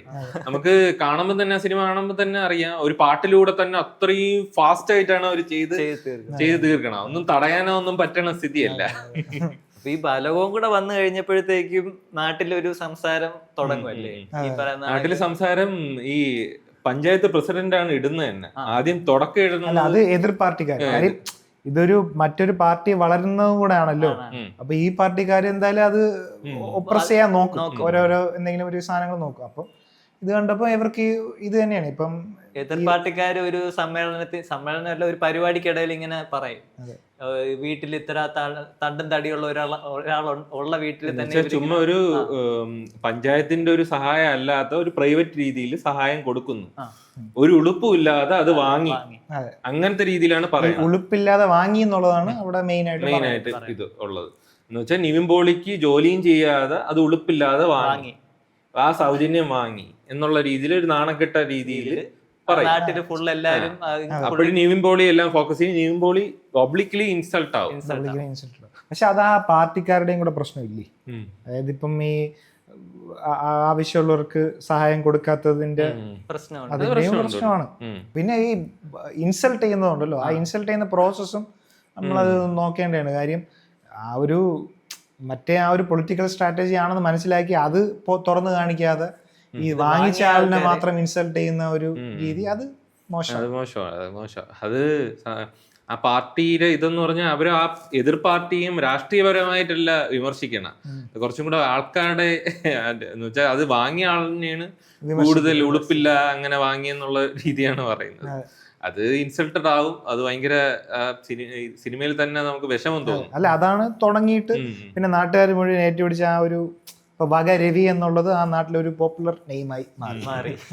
ഇപ്പൊ ഇവർ ചാരിറ്റി ചെയ്യുന്നത് ഇവർക്കൊരു നമുക്കൊരു സത്യസന്ധമായിട്ടല്ല ചാരിറ്റി ചെയ്യണം. ഒരു കഷ്ടപ്പെട്ട ആൾക്കാർക്ക് സത്യസന്ധമായിട്ടല്ല അറിഞ്ഞു കൊടുക്കുന്നതല്ല, അവർക്ക് അവരുടെ മനസ്സിലാക്കിയിട്ട് സഹായിക്കുന്നതല്ല. അത് വേറൊരു ഉദ്ദേശത്തോടു കൂടിയാണ് അവരുടെ ഒരു ഇമേജ് വർദ്ധിക്കാനും അവരുടെ പേര് ജനസമ്മതി ഉണ്ടാക്കാനും ഉള്ള ഒരു ട്രിക്കായിട്ട് മാത്രമേ ഒരു കണ്ടോളൂ. അതിന് മാനിപ്പുലേറ്റ് ചെയ്ത് നിവിൻ പോളിയുടെ വീട് വെച്ചു കൊടുത്തതേ ഉള്ളൂ. അതാണ് ഇപ്പോഴും നമ്മളെ ഇപ്പോഴത്തെ ഇതിലും നടക്കുന്നത്. ഇപ്പോഴും സോഷ്യൽ മീഡിയ ആവട്ടെ, ചാരിറ്റി എന്ന് പറഞ്ഞു കഴിഞ്ഞാൽ ഒരു ജോണറാണ്. യൂട്യൂബിലും ഇൻസ്റ്റാഗ്രാമിലൊക്കെ ഒരു ജോണറാണ്. ആ റീൽസുകൾക്ക് വളരെ നല്ല ഓഡിയൻസ് ഉള്ള ഒരു സെൽഫ് ബ്രാൻഡിങ് ഉണ്ടാക്കുന്നെങ്കിൽ ആൾക്കാർ ഇപ്പൊ ഒരു പെട്ടെന്ന് സെൽഫ് ബ്രാൻഡ് ചെയ്യാൻ പറ്റിയ ഒരു സാധനമാണ് ചാരിറ്റി എന്ന് പറയുന്നത്. മിക്ക ബിസിനസ്സുകാരുടെ ഇപ്പോഴത്തെ ഫസ്റ്റ് ഓപ്ഷൻ അതായിരിക്കും. മറ്റേ പണ്ട് പരസ്യമൊക്കെ ചെയ്യായിരുന്നു, ഇപ്പൊ ഇതാണ് ചെയ്യുന്നത്. നമ്മൾ ഒരാളെ സഹായിക്കുന്നു, അവരെ സേവ് ചെയ്തുകൊണ്ട് നമ്മൾ ആ വീഡിയോ ഒക്കെ ആൾക്കാരെ കാണിക്കുമ്പോൾ ആൾക്കാർക്ക് നമ്മളോടുള്ള ഒരു ഇഷ്ടവും നമ്മളെ ഒന്ന് ഒരു നമ്മുടെ അടുത്ത് ഒരു ഇമോഷണൽ കണക്ഷൻ ഉണ്ടാവും. അതാണ് അവര് സത്യം പറഞ്ഞ ഒരു മാനിപ്പുലേഷൻ ആണ്. എന്ന് വെച്ച് കഴിഞ്ഞാൽ ഇപ്പം ഒരു ഉദ്ദേശത്തോടു കൂടിയാണ് ഇവരൊക്കെ ചെയ്യുന്നത്. ഇപ്പം ഇൻസ്റ്റാഗ്രാം ആയാലും യൂട്യൂബ് ഒക്കെ എടുത്ത് നോക്കിക്കഴിഞ്ഞാലും അവര് വീഡിയോ എടുത്തിടുകയാണ്, ഞാൻ ഇന്ന ആളെ സഹായിച്ചു, ഇത്ര രൂപ കൊടുത്തു, അല്ലെങ്കിൽ വീട് വെച്ച് കൊടുത്തു, അങ്ങനെയൊക്കെ പറഞ്ഞിട്ട് ഇങ്ങനെ ഇടുന്നുണ്ട്. അപ്പൊ അവരുടെ സെൽഫ് ബ്രാൻഡിങ് കൂട്ടാനും കൂടെ ആണല്ലോ ഇത് ചെയ്യുന്നത്. മാസാണെന്നുള്ള രീതിയിൽ കമന്റുകൾ തന്നെ അങ്ങനത്തെ രീതി നമുക്ക് വായിക്കാൻ മനസ്സിലാവും. ഇവരൊക്കെ ഭയങ്കര ദൈവത്തിന്റെ പാവപ്പെട്ടവരുടെ പടത്തലവൻ എന്നുള്ള രീതിയിലൊക്കെ വരാറുണ്ട്. നന്മയുടെ നിറ കൂടുന്നു. പിന്നെ ഇപ്പം അത് കണ്ടിട്ട് നമുക്ക് തന്നെ തോന്നും, ഇവരെ നമ്മള് ഇപ്പം അവരുടെ ബിസിനസ് സംഭവത്തിൽ എന്തെങ്കിലും നമ്മളായിട്ട് ഹെൽപ്പ് ചെയ്യാൻ പറ്റും. അതായത് അവരുടെ ബിസിനസ് സ്ഥാപനങ്ങളിൽ നിന്ന് എന്തെങ്കിലും സാധനങ്ങൾ നമ്മൾ വാങ്ങിക്കുവാണെങ്കിൽ അവർക്ക് അതൊരു ഹെൽപ്പ് അല്ലേ. അവര് പാവപ്പെട്ടവരെ സഹായിക്കുന്ന ആൾക്കാരല്ലേ. അപ്പൊ അവര് ഹെൽപ്പ് ചെയ്യണ്ടേ, നമ്മളായിരിക്കേണ്ടേ അവരുടെ കസ്റ്റമേഴ്സ്. അതെ, ഒരു ട്രസ്റ്റ് ഉണ്ടാവും. പക്ഷെ നമുക്ക് ഒരു സാധനം വാങ്ങും, അവിടെ നിന്ന് വാങ്ങിച്ചുകൂടെ? അവിടെ നിന്ന് വാങ്ങിച്ചു കഴിഞ്ഞാൽ അവർ രക്ഷപ്പെട്ടു കഴിഞ്ഞാൽ ഇവർക്കെങ്കിലും ഒരു പാവപ്പെട്ടവർക്ക് നല്ലൊരു ഇത് കിട്ടുമല്ലോ, അങ്ങനെ വിചാരിക്കും. അങ്ങനെയാണ് വിചാരിക്കുന്നത്. അതിനാണല്ലോ ഇതൊരു പ്രൊമോഷണൽ ടാക്ടിക്സ് ആയിട്ട് ഇടുന്നത്. ഇത് പ്രൊമോഷൻ ആയിട്ട് ചെയ്യുന്നതാണ് നമുക്കൊരു ഇത് അരോചകമായിട്ട് തോന്നുന്നത്. അത് ഭൂരിഭാഗം പേർക്കും അങ്ങനെ തോന്നൂല. അവര് കമന്റിൽ മൊത്തത്തിലൊരു കഷ്ടപ്പെട്ട് എന്ന് വെച്ചാൽ ആൾക്കാരെ കാണിക്കുകയല്ലേ. പിന്നെ ഈ കാണിച്ചും കൂടെ ഇടുമ്പോഴാണ് നമുക്കൊരു ഇത് തോന്നുന്നത്. എന്ന് വെച്ചാൽ ആൾക്കാരെ മുഖമൊന്നും ബ്ലർ ചെയ്യാതെ അവരുടെ ഐഡന്റിറ്റി ഒക്കെ റിവീൽ ചെയ്തുകൊണ്ട് അവരുടെ ഡിഗ്നിറ്റിയെ തന്നെ ചിലപ്പോൾ ബാധിക്കാം. ആ സമയത്ത് അവർക്ക് ചിലപ്പോൾ ഒന്നും തോന്നത്തില്ലായിരിക്കും, പക്ഷെ ഫ്യൂച്ചറിൽ ചിലപ്പോൾ അവരൊരു നിസ്സഹായ അവസ്ഥയാണ് അത് ഫുള്ളും കാണിക്കുന്നത്. അപ്പോഴത് കാണിക്കുമ്പോഴിപ്പം നമ്മൾ വേറൊരു ഡിസ്പാരിറ്റി എന്ന് പറഞ്ഞില്ലേ കഴിഞ്ഞ പോഡ്കാസ്റ്റിൽ, എന്ന് വെച്ചാൽ അത് നല്ല രീതിയിൽ നമുക്ക് കാണാൻ പറ്റും. പാവങ്ങളുടെ എന്ന് വെച്ചാൽ നമ്മള് ആ വീട്ടിൽ ചെല്ലുമ്പോഴും നമ്മളും അവരും തമ്മിലുള്ള ഒരു വ്യത്യാസം ഉണ്ടല്ലോ. എന്ന് വെച്ചാൽ ഈ ആളും അവരും തമ്മിലുള്ള വ്യത്യാസം, അവരുടെ ഡ്രസ്സിങ് രീതിയും അവരെ ഇതും കാണുമ്പോഴും നമുക്ക് അവരുടെ വീട് തന്നെ മനസ്സിലാവും. അപ്പോഴും അത് ഇങ്ങനെ കാണിക്കുമ്പോൾ അവർ രണ്ടുപേരും ഒരേ സ്പീഷീസ് ആണ്, പക്ഷെ അവർ ഇങ്ങനെ ഒരു അവസ്ഥയിലെത്തിയപ്പോൾ നമ്മൾ കാണുമ്പോൾ ഒരു ഇത് തോന്നും. അത് അവരെ മുഖവും മാസ്ക് ചെയ്യാതെയും കാണുമ്പോൾ അവരൊരു ഡിഗ്നിറ്റിയും അത് ബാധിക്കും. ഇപ്പൊ പക്ഷെ നമ്മൾ ഈ ഇൻസ്റ്റയിലൊക്കെ നോക്കുമ്പോഴും ആൾക്കാർക്കും ഇങ്ങനത്തെ സാധനങ്ങൾ കാണുന്നതിനോട് കുറച്ച് ഇതുണ്ട്. ഇപ്പം ഇത് കണ്ട് സമാധാനം അടയുന്നവർ കുറെ ഉണ്ടെന്ന് എനിക്ക് തോന്നിയിട്ടുണ്ട്. കാര്യം ഇപ്പൊ അല്ലേ അത്രയും വ്യൂസ് അല്ല, ഇത്രയും എൻഗേജ്മെന്റ് ഉള്ള ഒരു സാധനമാണ് അത്. ഇപ്പം നമ്മള് ഒരു യൂട്യൂബർ അല്ലെങ്കിൽ ഒരു വീഡിയോ ഇടുന്ന ആള് എന്നുള്ള നിലയിൽ നമ്മൾ നോക്കുമ്പോൾ ഈ ഒരു ജോണർ ഭയങ്കര സക്സസ്ഫുൾ ആയിട്ടുള്ള സാധനമാണ്. അത് കുറെ ആൾക്കാർ യൂസും ചെയ്യുന്നുണ്ട്. അത് ഇവിടെ മാത്രമല്ല, അമേരിക്കയിൽ എല്ലായിടത്തും ചെയ്യുന്ന ഒരു സാധനം തന്നെയാണ്. ഈ അമേരിക്കയിൽ ഇവര് എല്ലാ ആക്ടേഴ്സാണ്, നമുക്ക് കാണുമ്പോഴേ അറിയാം അഭിനയിക്കുന്നവരാണെന്ന് കാണാം. പാവപ്പെട്ടവരൊക്കെ സ്ക്രിപ്റ്റ് ആണെന്നുള്ളത് നമുക്ക് അറിയാം. പക്ഷെ അതിലും ഇരുന്ന് കാണും ആൾക്കാർ ഒരു സഹായം ചെയ്യും. എനിക്ക് തോന്നുന്നു നമ്മള് സഹായം ചെയ്യുന്നത് പോലെ തോന്നുന്നു. അങ്ങനെ തോന്നുമായിരിക്കും. നമ്മുടെ ഇവിടെ ഹർഷ സായി എന്ന് പറഞ്ഞ ഒരാളുണ്ടല്ലോ ഇന്ത്യയില്, പുള്ളി അങ്ങനെ ഇത് തന്നെ ചാരിറ്റി തന്നെ ബോഡി ഗാർഡൊക്കെ ഭയങ്കര വ്യൂസ് ഒക്കെ എനിക്ക് തോന്നുന്നു ആദ്യമായിട്ട് മൾട്ടി ലാംഗ്വേജിലൊക്കെ ഇന്ത്യയിൽ അങ്ങേരാണ് തുടങ്ങിയത്. അത് പുള്ളിക്കാരന്റെ ഫേസ് മാത്രമേ കാണിക്കത്തുള്ളൂ, ബോഡി ഗാർഡിന്റെ ഫേസ് ഒന്നും കാണിക്കില്ല. മാസ്ക് ഒക്കെ ഇട്ട് പുള്ളിക്കാരന്റെ ഇത് കൂട്ടാൻ വേണ്ടിട്ടുള്ള രീതിയിലൊക്കെയാണ് കാണിക്കുന്നത്. അതെന്ന് പറഞ്ഞു കഴിഞ്ഞാൽ കണ്ടന്റ് ക്രിയേറ്റർ ആണ്. അത് അവർക്കൊരു ബിസിനസ് അതില്ല. ഹർഷയ്ക്കൊന്നും അങ്ങനെ ഒരു പക്ഷെ അത് ചിലപ്പോ അത് കഴിഞ്ഞിട്ട് ബിസിനസ് ചിലപ്പോ സക്സസ്ഫുൾ ആവും. അല്ല, ഇപ്പൊ ബിസിനസ്സുകാര് സെൽഫ് ബ്രാൻഡിങ് ചെയ്യണ ഒരു കാലമാണല്ലോ. അത് നല്ലതാണ്, അത് ചെയ്യാൻ, അതിൽ നമുക്ക് വേറൊന്നുമില്ല. പക്ഷേ ഈ സെൽഫ് ബ്രാൻഡ് ചെയ്യുമ്പോഴേ ആൾക്കാർ വിചാരിക്കുന്നത് ഇത് അവരുടെ പേഴ്സണൽ ബെനിഫിറ്റ് അല്ല, ഇത് നമ്മുടെ കയ്യിൽ നിന്നൊരു ഇതുപോലെയാണ് ചെയ്യുന്നത്. പക്ഷെ ഇതൊരു അഡ്വർടൈസ്മെന്റ് ആണ് എന്ന് പറഞ്ഞു കഴിഞ്ഞാൽ ബാക്കിയുള്ള ഒരു നടന്മാരെ കൊണ്ട് അവർക്ക് കൊടുക്കുന്ന പൈസ നമ്മൾ ഇതിനു വേണ്ടി ചെലവാക്കുന്നു. ബ്രാൻഡ് വാല്യൂ കൂട്ടുന്നു. അല്ല, പിന്നെ മറ്റേ വലിയ ഓർഗനൈസേഷൻസ് ഒക്കെ ആണെങ്കിൽ CSIR ഫണ്ടാ അങ്ങനെ എന്തോ ഒരു സാധനം, CSIR ആണെന്ന് എനിക്ക് അറിഞ്ഞിട്ടുണ്ട്. ഒരു ഫണ്ട് ഉണ്ട് ഈ മറ്റേ സോഷ്യൽ ഇതിന് വേണ്ടിയിട്ട് കൊടുക്കേണ്ട സാധനങ്ങളാണ്.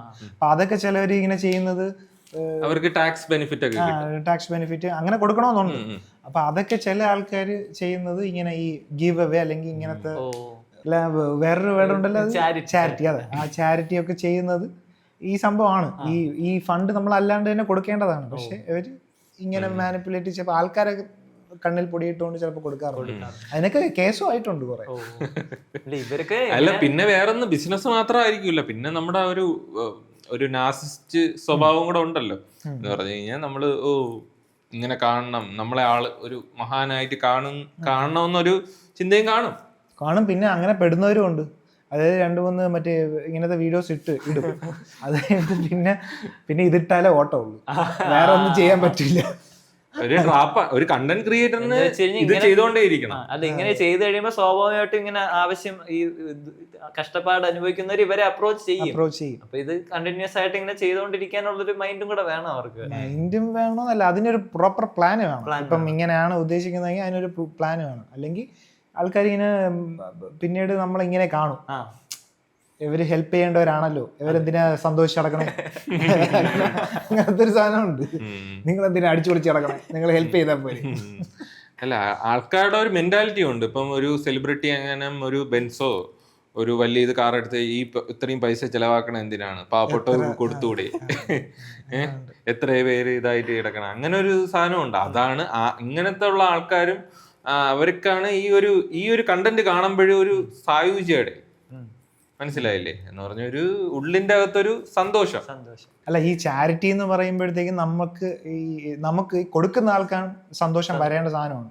കാര്യം നമ്മുടെ ഒരു എക്സിസ്റ്റൻസ് കാരണം ബാക്കിയുള്ളവർക്ക് ഒരു ഹെൽപ്പ് ഉണ്ടായി അല്ലെങ്കിൽ ഒരു സന്തോഷം ഉണ്ടായി എന്നൊക്കെ പറയുന്നത്, അല്ലെങ്കിൽ അറിയുന്നത് അവർക്കൊരു നമ്മുടെ കോൺഷ്യസ് മൈൻഡിൽ ഉള്ളത് വലിയൊരു സംഭവമാണ്. കാര്യം നമ്മളിപ്പോൾ ഏതെങ്കിലും ബുദ്ധിമുട്ടുള്ള സാഹചര്യത്തിൽ ചിലപ്പോൾ നമ്മൾ ഡിപ്രസ്ഡ് ആയിട്ടിരിക്കുന്ന സമയത്തൊക്കെ നമ്മുടെ എക്സിസ്റ്റൻസ് കാരണം എന്തെങ്കിലും ഒരു ഗുണം ഉണ്ടായിട്ടുണ്ട് എന്നൊക്കെ നമ്മൾ ആ ഒരു ചിന്തയൊക്കെ വന്നു കഴിഞ്ഞാൽ ഭയങ്കര അവർക്ക് തന്നെ ഒരു റിലീഫാണ്. അതുകൊണ്ടാണ് ഇപ്പം മറ്റേ ഒരു കൈ കൊടുക്കുന്നത് മറു കൈ അറിയരുത് എന്നൊക്കെ പറഞ്ഞ് ഈ ചാരിറ്റി എന്ന് പറയുന്നത് മറ്റേ മിക്ക റിലീജിയസ് കോണ്ടെക്സ്റ്റിലും ഭയങ്കര ഒരു സംഭവമാണ്, ഭയങ്കര ഒരു കാര്യമായിട്ടാണ് പറയുന്നത്. പക്ഷെ ഈ പണ്ട് ഇങ്ങനെ ചെയ്തുകൊണ്ടിരുന്ന ഇത് ഇങ്ങനത്തെ രീതിയിലല്ല. ഇത് നമുക്ക് കാണുമ്പോഴൊരു ഇതായിട്ട് തോന്നും എന്ന് പറഞ്ഞു കഴിഞ്ഞാൽ ഫോഴ്സ്ഡ് ആയിട്ടുള്ള രീതിയിൽ, ഓർഗാനിക് അല്ലാത്ത രീതിയിൽ തോന്നും. അല്ല, പണ്ട് ഒരു പേഴ്സണൽ ഇതായിട്ടല്ല കൊടുക്കുന്നത്, ഒരു NGOയോ അല്ലെങ്കിൽ എന്തെങ്കിലും ഒരു ഓർഗനൈസേഷൻ ത്രൂ ആയിരിക്കും കൊടുക്കുന്നത്. അത് കറക്റ്റ് ആയിട്ട് ഇത് മാത്രമേ കൊടുക്കാറുള്ളൂ. അങ്ങനത്തെ രീതിയിലാണ് കൊടുത്തുകൊണ്ടിരുന്നത്. പക്ഷെ ഇപ്പോഴത്തത് ഈ പറയുന്ന ചിലതൊക്കെ കാണുമ്പോ റീലിന് വേണ്ടി ചെയ്യുന്നത് പോലെ തോന്നും. അവരെയൊക്കെ കൂടെ പിടിച്ചു നിർത്തിയിട്ട് ഇങ്ങനെ പറയും, നിങ്ങൾ ഈ വീഡിയോ കാണണം, അത് ചെയ്യണം, ഇത് ചെയ്യണം എന്നൊക്കെ പറഞ്ഞ് അങ്ങനെയൊക്കെ സംസാരിക്കുന്ന കാണുമ്പോ ഇത് കുറച്ചൊരു അരോചകമായിട്ട് തോന്നും ചിലതൊക്കെ കാണുമ്പോ. അല്ലാതെ കൊടുക്കുന്നവരും കാണുമായിരിക്കും ഈ പറഞ്ഞ കണക്ക് നല്ല ഉദ്ദേശത്തോടു കൂടി. അല്ല, ഈ കാണുന്ന ആൾക്കാരെ കൂടെ ഗിൽറ്റ് ട്രാപ്പിലാക്കിയാണ് നമ്മള് ഇങ്ങനെ. നമുക്ക് ഇപ്പൊ നീ നേരത്തെ പറഞ്ഞ പോലെ നമ്മൾ ആ വീഡിയോസ് കാണുമ്പോൾ ഇപ്പൊ അവര് കരയുന്നതും അല്ലെങ്കിൽ അവരുടെ ബുദ്ധിമുട്ടൊക്കെ കാണുമ്പോൾ നമ്മൾ ഭയങ്കര ഇതിലാണല്ലോ നിൽക്കുന്നത്, അപ്പൊ നമുക്കൊരു പ്രിവിലേജ് ഇതൊക്കെയാണല്ലോ നിൽക്കുന്നത്. അപ്പൊ നമുക്കൊരു ഗിൽറ്റ് ട്രാപ്പും കൂടെ ഉണ്ടാക്കിയാണ്. ആ രീതിയിൽ ചിലർ വീഡിയോസും എടുക്കാറുണ്ട്. ഈ വളരെ എന്ന് പറഞ്ഞാൽ ഇങ്ങനെ കാണിക്കാവൂ, കരഞ്ഞുകൊണ്ടേ ഇരിക്കാവൂ, ഇങ്ങനത്തെ രീതിയിൽ നിൽക്കാവൂ, അങ്ങനെ അഭിനയിപ്പിക്കും. അങ്ങനത്തെ സംഭവമുണ്ട്. അങ്ങനെയൊക്കെ ചെയ്യുന്നത് ഒരു മോശമാണ്. പക്ഷെ ചാരിറ്റി കൊടുക്കുന്നത് ഒരിക്കലും മോശമായിട്ടുള്ള ഒരു സാധനമല്ല. പക്ഷെ ഇങ്ങനെ നമ്മളെ കാണുന്നവരെയും പറ്റിക്കുന്നു. ഇപ്പം ഇതില് നടുക്ക് നിൽക്കുന്ന ആൾക്ക് മാത്രമാണ് പോസിറ്റീവ് ആയിട്ടുള്ളത്. മറ്റേ സ്വീകരിക്കുന്ന ആളും അയാളുടെ ഡിഗ്നിറ്റിയും കളഞ്ഞിട്ട് ചെയ്യുന്നു. കാണുന്ന നമുക്കും ഗിൽറ്റ് ആവുന്നു, നമുക്കും വിഷമം തോന്നുന്നു. നടുക്ക് നിൽക്കുന്ന ആൾക്ക് മാത്രം ഒരു ഇത് അവര് നല്ല രീതിയിൽ പോവുകയും ചെയ്യും. അതാ ഇത് ഇങ്ങനെ കാണുമ്പോ ഒരുപാട് ഇങ്ങനെ കാണുമ്പോഴേ ഇങ്ങനെ റീലിലൊക്കെ വരുമ്പോഴ് നമുക്കൊരു ഇത് തോന്നും. എന്ന് വെച്ചാൽ ഇത് ഇത്തിരി ഒരു ഓർഗാനിക് അല്ലാത്ത രീതിയിൽ ചെയ്ത് എന്ന് വെച്ചാൽ റീലിന് വേണ്ടി എടുക്കുന്ന ഒരു സംഭവം ഉണ്ടല്ലോ. ചിലപ്പം സ്വന്തം ഉദ്ദേശം ഓവറായിട്ട് കണ്ടു കഴിഞ്ഞാൽ നമുക്കും നമ്മളെ മനസ്സ് ഒരു മുരടിച്ചു പോകില്ല. അല്ലേ? ഐ മീൻ, ശരിക്കും ഹെൽപ്പ് കിട്ടേണ്ടവർക്ക് ചിലപ്പോൾ ഹെൽപ്പ് കിട്ടാതിരിക്കുന്ന സാഹചര്യം വരൂല. അപ്പൊ ഇങ്ങനത്തെ അവസരങ്ങളിലൊക്കെ ചിലപ്പോൾ ഫിറോസ് കുന്നംപറമ്പിൽ അങ്ങനെ ആയിരുന്നു ആദ്യകാലത്ത് നന്മമരമായിരുന്നു. അപ്പൊ പുള്ളിയുടെ ഇതിനെ പണ്ടൊക്കെ എനിക്ക് തോന്നുന്നു ഇങ്ങനത്തെ ഹെൽപ്പൊക്കെ ഇങ്ങനത്തെ എന്തെങ്കിലും ബുദ്ധിമുട്ട് വരുമ്പോൾ ആദ്യമേ ആൾക്കാർ കൊണ്ടുപോയി പുള്ളിക്കാരനെ അങ്ങ് അങ്ങനെയാണ് ചെയ്യുന്നത്. അല്ല വേറെ സോഴ്സസ് ഓഫ് ഇതൊന്നും നോക്കത്തില്ല.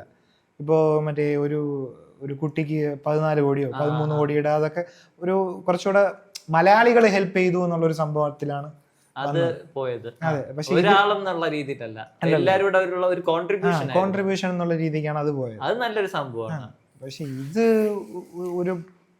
ഒരു പേഴ്സൺ മാത്രം ഇരുന്നിട്ട് അത് ബ്രാൻഡ് ചെയ്ത് അതൊരു ഇതുണ്ടല്ലോ, ഒരാൾ മാത്രം ബ്രാൻഡ് ചെയ്ത് ആ ഒരു ജനസമ്പത്തി ഒരു അതിലൂടെ ആ ഒരു പുള്ളിക്കാരൻ മഹാനാണെന്നുള്ള രീതി അടിച്ചേൽപ്പിക്കുന്ന പോലെ തോന്നും. ഇത് കേൾക്കുമ്പോ ചിലപ്പോ ആൾക്കാർ നമ്മളെ ചീത്ത വിളിക്കായിരിക്കും, നിങ്ങൾ വല്ലതും കൊടുത്തിട്ടാണ്. പക്ഷെ അത് നിങ്ങൾ ചിന്തിച്ചു നോക്കിയാ, നിങ്ങൾ ചിലപ്പോ എവിടെയെങ്കിലും ഒക്കെ വെച്ച് ചിന്തിച്ചാണ് ഇത് ശരിയായിരിക്കോ എന്ന് ചിന്തിച്ചാണ്. അല്ല, ഇത് എപ്പോഴും നമുക്ക് അല്ല, നമ്മൾ പറയാൻ ഉദ്ദേശിക്കുന്നതെന്ന് വെച്ച് കഴിഞ്ഞാൽ ഇത് ഇങ്ങനെ ഈ അവരുടെ ഫേസ് കാണിച്ചിട്ട് അല്ലെങ്കിൽ അവരുടെ ആ ഒരു അത്രയും ഒരു അവസ്ഥയൊക്കെ കാണിച്ച് ഇങ്ങനെ അതിനെ യൂസ് ചെയ്യുന്ന പോലെ തോന്നുന്നു. അതിന്റെ കാര്യമാണ് അങ്ങനെ കാണിക്കുമ്പോഴേ അവരെ ഫേസും എല്ലാം അവരെ ഒരു അവസ്ഥ കാണിക്കുമ്പോൾ നാളെ ചിലപ്പോ അവർക്ക് ഒരു നല്ലൊരു അവസ്ഥയായിരിക്കാം. പക്ഷെ ഇത് കാണിക്കുമ്പോഴ് ഒരു ഇതെന്ന് വെച്ചാൽ അവരെ നിസ്സഹായാവസ്ഥ ലോകം മൊത്തം കാണുകയാണ്.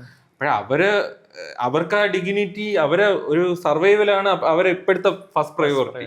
പക്ഷെ അവര് അത് ചിന്തിക്കൂല. അവർക്ക് ഈ സമയത്ത് ആ ഒരു സഹായം കിട്ടിയേ പറ്റുള്ളൂ. അപ്പോഴവർക്ക് ആ വീഡിയോ അതൊന്നും അവർ ചിന്തിക്കൂല. അവർക്ക് എങ്ങനെയെങ്കിലും ഒരു ഇത് കിട്ടണം എന്നുള്ള ഇത് മാത്രമേ കാണുള്ളൂ. പക്ഷെ ഈ നമ്മൾ ഈ ഫോട്ടോസും ഈ മുഖവും കാണിച്ച് അവരെ ഐഡന്റിറ്റി വെളിപ്പെടുത്തിയിട്ടുള്ള ഒരു പ്രൊമോഷൻ ആ ഒരു റീൽ ഉണ്ടല്ലോ. അല്ല, ചിലപ്പോ ഈ വീഡിയോ ഒക്കെ എടുക്കാൻ സമ്മതിച്ചാലേ ഒരു സഹായിക്കോളൂ, അങ്ങനെയൊക്കെ ചിലപ്പോ ഉണ്ടെങ്കിൽ അതിപ്പോ സമ്മതവും വേണം. അതും കാണും. ഇപ്പം അവരുടെ ഹെൽപ്പ് വീഡിയോ എടുക്കാൻ സമ്മതിച്ചില്ലെന്നുണ്ടെങ്കിൽ അവര് സഹായിക്കുന്നുണ്ടോ അറിഞ്ഞൂടാ. അതെ, അത് ചിലപ്പോ അങ്ങനെയൊക്കെ ഉണ്ടെങ്കിൽ അത് മോശമാണ്. അങ്ങനെയാണെങ്കിൽ മോശമാണ്. പക്ഷെ എല്ലാം മോശമല്ലേ? അല്ല, ഇപ്പം സഹായിക്കണോന്ന് ഒരു ഉദ്ദേശത്തോടു കൂടി ഒരാളെ സഹായിക്കണമെങ്കിൽ അത് മോശമല്ല. അവരിതേപോലെ വീഡിയോ എടുത്തിട്ടോന്നുള്ള കാര്യം എനിക്ക് അറിഞ്ഞൂടാ. ഇപ്പൊ നമ്മളൊരു സിനേരിയോ തന്നെ എടുത്തു, ഒരു എക്സാമ്പിൾ എടുത്തു നോക്കാം. ഇപ്പൊ ഞാൻ നിന്നെ സഹായിക്കുന്ന ഒരു രീതിയിലാണ്. സഹായം ഗിഫ്റ്റും സഹായവും വേറെയാണ്. അതിൽ ഞാൻ നിന്നെ ഒരു സഹായിക്കണം, അപ്പോഴും നിനക്ക് എന്നോട് ഒരു കടപ്പെട്ടിരിക്കണം. അങ്ങനെ ഒരു ഇതാണ് അതിൽ കൂടെ കാണിക്കുന്നത്, റീലിൽ കാണിക്കുന്നത്. ആൾക്കാരും അപ്പൊ ഞാൻ നിന്നെ സഹായിക്കുമ്പോഴേ ആൾക്കാര് എനിക്ക് കടപ്പെട്ടിരിക്കണം എന്നുള്ള സാധനം കാണിപ്പിക്കുന്നതായിട്ട് തോന്നിയില്ല. പക്ഷെ എനിക്ക് തോന്നിയത് ഈ ഞാൻ സഹായിക്കുന്നുണ്ടേ എന്ന് പറയുന്ന ഒരു സംഭവമാണ് കാണിച്ചത്. പിന്നെ അവരിതിന് ജസ്റ്റിഫൈ ചെയ്യാൻ പറയുന്നതെന്ന് വെച്ച് കഴിഞ്ഞാൽ ഇത് കണ്ടിട്ട് വേറുള്ളവർക്ക് സഹായിക്കാൻ തോന്നുന്നുണ്ടെങ്കിൽ തോന്നട്ടെ എന്നുള്ള രീതിയിലൊക്കെ അവർ ജസ്റ്റിഫൈ ചെയ്യുന്നുണ്ട്. പക്ഷെ ഇതിപ്പോ ഇങ്ങനെ കാണിക്കാതെ തന്നെ കുറെ ആൾക്കാർ സഹായിക്കുന്നുണ്ടായിരിക്കും. ഇപ്പൊ എനിക്കറിയാവുന്ന 2-3 പേരൊക്കെ ഇവര് പറയാ, ഐ മീൻ അൺനോൺ ആയിട്ട് കൊടുക്കും പൈസ. ഇപ്പൊ കൂട്ടുകാരനെ ഹെൽപ്പ് ചെയ്യുന്നതാണെങ്കിൽ പോലും മറ്റു കൂട്ടുകാരന്മാരെ അറിയാതെ ഹെൽപ്പ് ചെയ്യുന്നവരുണ്ട്, അങ്ങനെയുള്ളവരുണ്ട്. അപ്പൊ അത് ഭയങ്കര ഒരു നല്ല കാര്യമാണ്. ഇപ്പൊ ചിലവരൊക്കെ ആണെങ്കിൽ അവനൊരു പേന കൊടുത്താൽ തന്നെ നാട്ടുകാരുടെ എന്റെ പേനകളാണോ ജയിച്ചത് അറിയാലോ, മറ്റേ പരീക്ഷയ്ക്ക് പേനകാരൻ മനസ്സിൽ എഴുതും, അവന് ചിലപ്പം 50 കിട്ടുമായിരിക്കും. 50 കിട്ടിയ എന്റെ പേന കൊണ്ടാണ്. അതിപ്പം കാണിച്ചു ചെയ്യുമ്പോഴും ആൾക്കാരുടെ അടുത്ത് പറയുമ്പോഴും എന്ന് പറഞ്ഞാൽ ഇപ്പം അതൊരു നാർസിസമാണ്. എന്ന് വെച്ചാൽ ഞാൻ നല്ലവനാണെന്ന് ആൾക്കാരെ കാണിക്കണം. അല്ല, എന്റെ സാധനങ്ങൾ പൊക്കി കാണിക്കാനാണല്ലോ നോക്കുന്നത്, മറ്റേ അയാളുടെ നീഡല്ല കാണിക്കുന്നത്. ഞാൻ കൊടുത്തു എന്നുള്ളതാണ്. ഞാനൊരു മഹാമനസ്കത ചെയ്തു, അങ്ങനെയാണ് അവർ കാണിക്കുന്നത്. അപ്പോഴ് ബാക്കിയുള്ളവർക്ക് അവിടെ ഓപ്പോസിറ്റ് ഇരിക്കണവർക്ക് സേ ഒന്നുമില്ല. പക്ഷെ അവർക്ക് ആ ഒരു ഈ ഇങ്ങനെ ആയിട്ട് ഈ ഫേസ് കാണിക്കുന്ന വേണമെങ്കിൽ ബ്ലർ ചെയ്തിടാമല്ലോ, അവരെ ഐഡന്റിറ്റി കാണിക്കാതെ ഇടാമല്ലോ. അല്ല, ഇപ്പൊ ഈ സിനിമയിലാണെങ്കിൽ പോലും റൂളിംഗ് പാർട്ടി ഷെയിം ചെയ്യുന്നത് അവനെയാണ്, നിവിൻ പോളിനെയാണ് ഷെയിം ചെയ്യുന്നത്, മറ്റങ്ങേരല്ല. നിവിൻ പോളി ഇൻസൾട്ടായി എല്ലാരും അറിയിച്ചാണ് ചെയ്തത്, ഫലകം വരെ വെച്ച്. ആ ബലകമാണ് പിന്നീട് നിവിൻ പോളിക്ക് ഒരു ഇതായിട്ട് തോന്നും, തലവേദന ആവണത്. എന്ന് വെച്ചാ ഒരാളെ ഡിഗ്നിറ്റി കൂടുകയും ചെയ്യും, മറ്റേ ഡിഗ്നിറ്റി കുറയുകയും ചെയ്യും. അപ്പൊ ഈ വകരവി എന്ന് പറഞ്ഞ സാധനം ഉണ്ടല്ലോ, അതായത് നമ്മുടെ ഐഡന്റിറ്റീനെ അങ്ങ് ഇല്ലാണ്ടാക്കുകയാണ്, ഐഡന്റിറ്റി ക്രൈസിസ് അവിടെ ഉണ്ടാവുകയാണ് ചെയ്യുന്നത്. അപ്പൊ അതെന്ന് പറഞ്ഞു കഴിഞ്ഞാൽ നമ്മള് എന്ത് ചെയ്താലും വകരവി എപ്പോഴും കാണും. അതെ, വകരവി കാണും. അല്ലെങ്കിൽ ഇപ്പൊ എനിക്ക് റിയൽ ലൈഫിലും ചിലർ ഈ സിറ്റുവേഷൻ ഫേസ് ചെയ്യുന്നുണ്ടായിരിക്കും. കാര്യം ഇപ്പം എന്ത് ചെയ്താലും മറ്റേയാളുടെ പേരിലാണ് അറിയപ്പെടുന്നത്, അല്ലെങ്കിൽ ഇങ്ങനത്തെ രീതിയിലാണ് അറിയപ്പെടുന്നത്. സിനിമാ നടന്മാരൊക്കെ ആയാലും മറ്റേ ഈ നെപ്പോ കിഡ്സ് ആയാലും ഇന്ന ആളുടെ മോനല്ലേ എന്നുള്ള രീതിയിലൊക്കെയാണ് അറിയപ്പെടുന്നത്. അതെ, അപ്പൊ അത് ചിലവർക്കൊക്കെ അത് ബുദ്ധിമുട്ടാകും. അതൊരു ബുദ്ധിമുട്ടാവും. കാര്യം ഇപ്പൊ അവരുടെ ഐഡന്റിറ്റി ഇപ്പൊ ആരായാലും സ്വന്തമായിട്ടൊരു ഐഡന്റിറ്റി വേണമെന്ന് ആഗ്രഹിക്കുന്നവരായിരിക്കും. ഇപ്പം ചിലർ ഈ ഷറഫുദ്ദീൻ ലുക്കലൈക്ക് എന്നൊക്കെ പറയുമ്പോൾ അത് കേൾക്കുമ്പോഴേ എനിക്കൊരു ബുദ്ധിമുട്ടാണ്. കാര്യം നമുക്ക് നമ്മുടെ പേരിൽ അറിയപ്പെടണമെന്നാണല്ലോ ആഗ്രഹം. പിന്നെ ശോഭനല്ലേ എന്ന് ചോദിക്കുന്നതാണ് ഇഷ്ടം. അതാണ് ഇഷ്ടം. അത് പറയുന്നത് ലുക്കലൈക്ക് കുഴപ്പമില്ല, പക്ഷെ അത് പിന്നെ ലുക്കലൈക്കാണ്, അത് കുഴപ്പമില്ല. അല്ല, ഈ മകന്റെ കാര്യമില്ലേ, ഇപ്പം ഹരിശ്രീ അശോകന്റെ മകൻ, സലീം കുമാറിന്റെ മകൻ, അങ്ങനെ സംബോധന ചെയ്യണത് നമുക്കത് ഇഷ്ടമാണെന്നൊക്കെ പറയാൻ എന്റെ അച്ഛന്റെ പേരിൽ അറിയപ്പെടുന്നതാണ് എന്റെ ഏറ്റവും വലിയ ഭാഗ്യം എന്ന് പറയണം. പക്ഷെ അവരൊരു ജോലി ചെയ്യണ സാധനം അവരുടെ പേരിൽ അറിയപ്പെടുന്നതിന് ഏറ്റവും സന്തോഷപരവും ഏറ്റവും എല്ലാവർക്കും അതായിരിക്കും ആഗ്രഹം ഉള്ളിന്റെ ഉള്ളിൽ. കാര്യം ഇപ്പം ഇവരുടെ നടൻ അല്ലേ ഇവരുടെ മകൻ എന്ന് പറയുന്നത് നടൻ തന്നെ ആണോന്നൊന്നുമില്ല.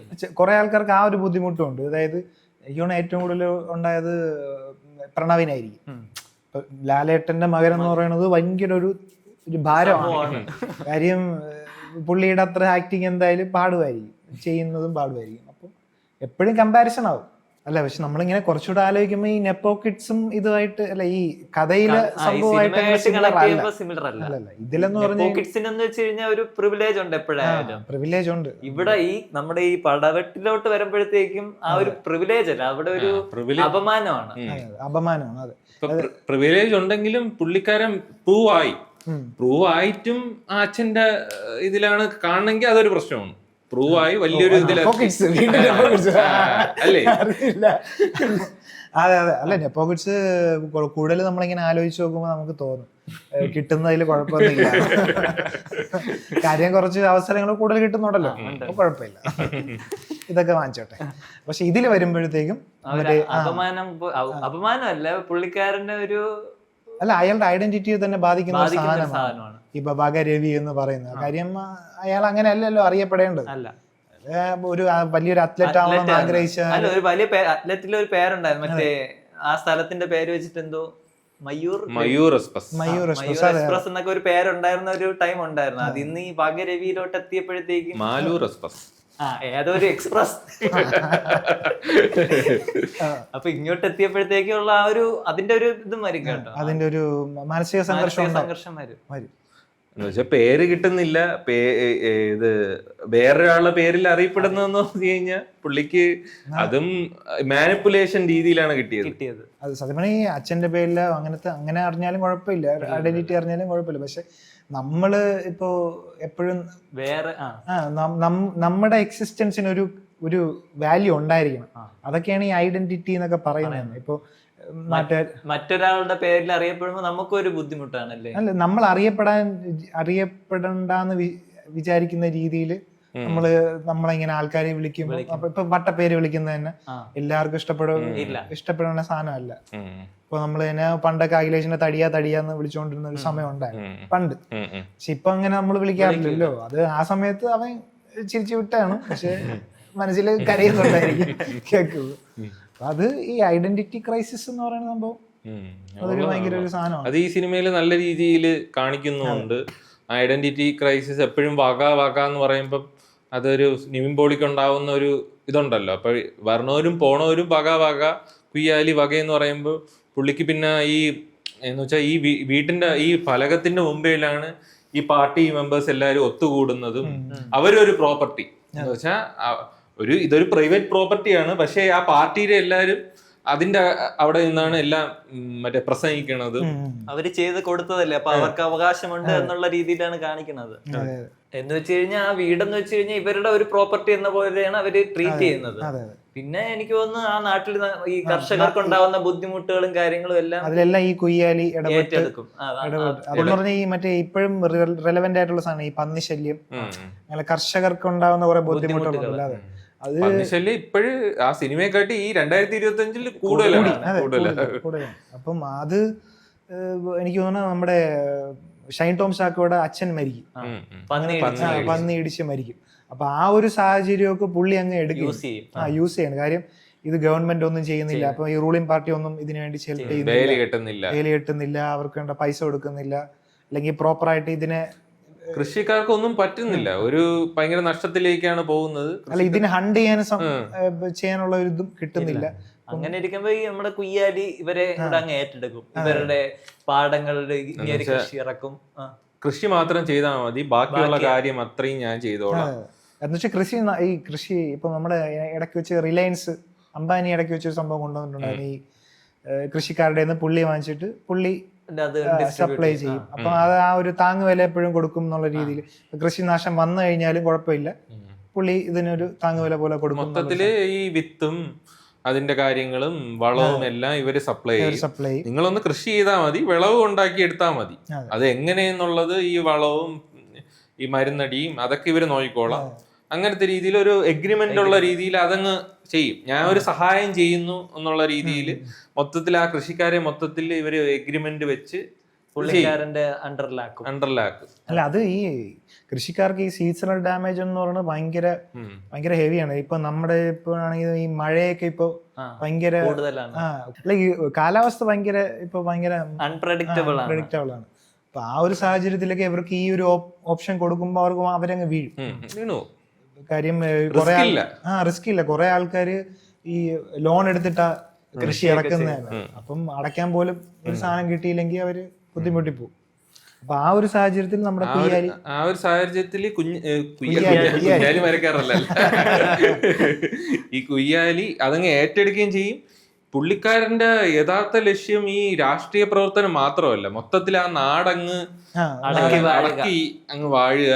മറ്റേ മൊത്തത്തിൽ സ്ഥലങ്ങളും കാര്യങ്ങളും എല്ലാം ഒരു ബിസിനസ് ആണ് ഉദ്ദേശമെന്ന് തോന്നുന്നത്. പക്ഷെ അതിന്റെ കൂട്ടത്തിൽ ഒരു നന്മ പ്രവൃത്തി, ഒരു ജനസമ്മതിയും വേണം. അങ്ങനത്തെ രീതിയിൽ ഒരു പേരെടുക്കണം.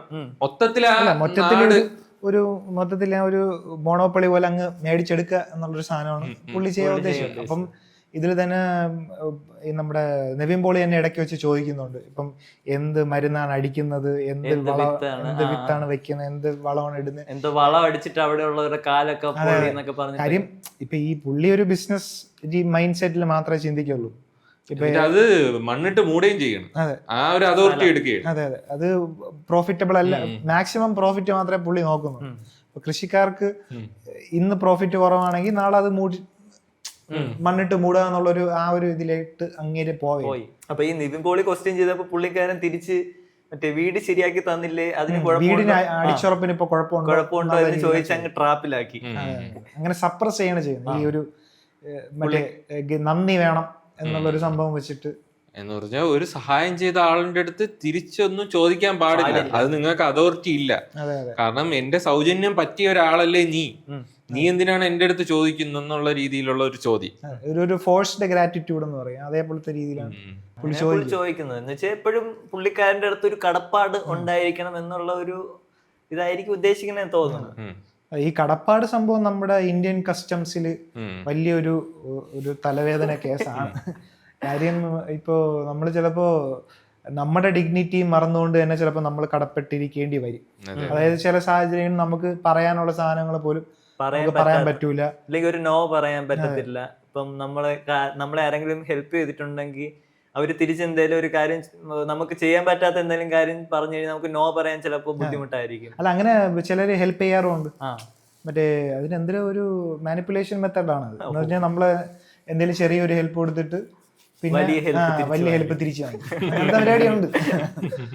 അപ്പം അത് നമ്മുടെ നാട്ടില് ഭയങ്കര ഒരു പ്രശ്നമാണ്. നമ്മള് ഇന്ത്യയില് അതെന്ന് പറഞ്ഞു വെച്ചാൽ ഒരാൾ സഹായം ചെയ്തു കഴിഞ്ഞാൽ ദൈവത്തിന് തുല്യം, ലൈഫ് ലോങ് കടപ്പെട്ടിരിക്കണം എന്നൊരു ഇതുണ്ട്. എന്നുവെച്ചാൽ ആ ഒരു ഗ്രാറ്റിറ്റ്യൂഡ് എപ്പോഴും വേണം. ഒരു സോഷ്യൽ നോം തന്നെ അങ്ങനെയാണ് മൊത്തത്തിൽ. ഇപ്പം അങ്ങനെ അതിന് ഓപ്പോസിറ്റ് ആയിട്ട് ആരെങ്കിലും ചെയ്തു കഴിഞ്ഞാൽ അവരെ നന്ദി കെട്ടവനും ഭയങ്കര ഒരു ദ്രോഹിയായിട്ട് ചിത്രീകരിക്കും ആൾക്കാർ.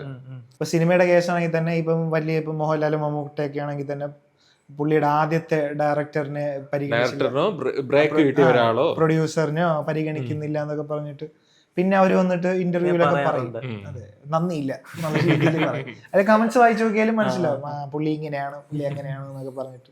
പക്ഷെ അവര് തല്ലിപ്പള്ളി അവർക്ക് ഇഷ്ടമില്ലാത്തൊരു പടമായിരിക്കും അവർ കൊണ്ടുവരുന്നത്.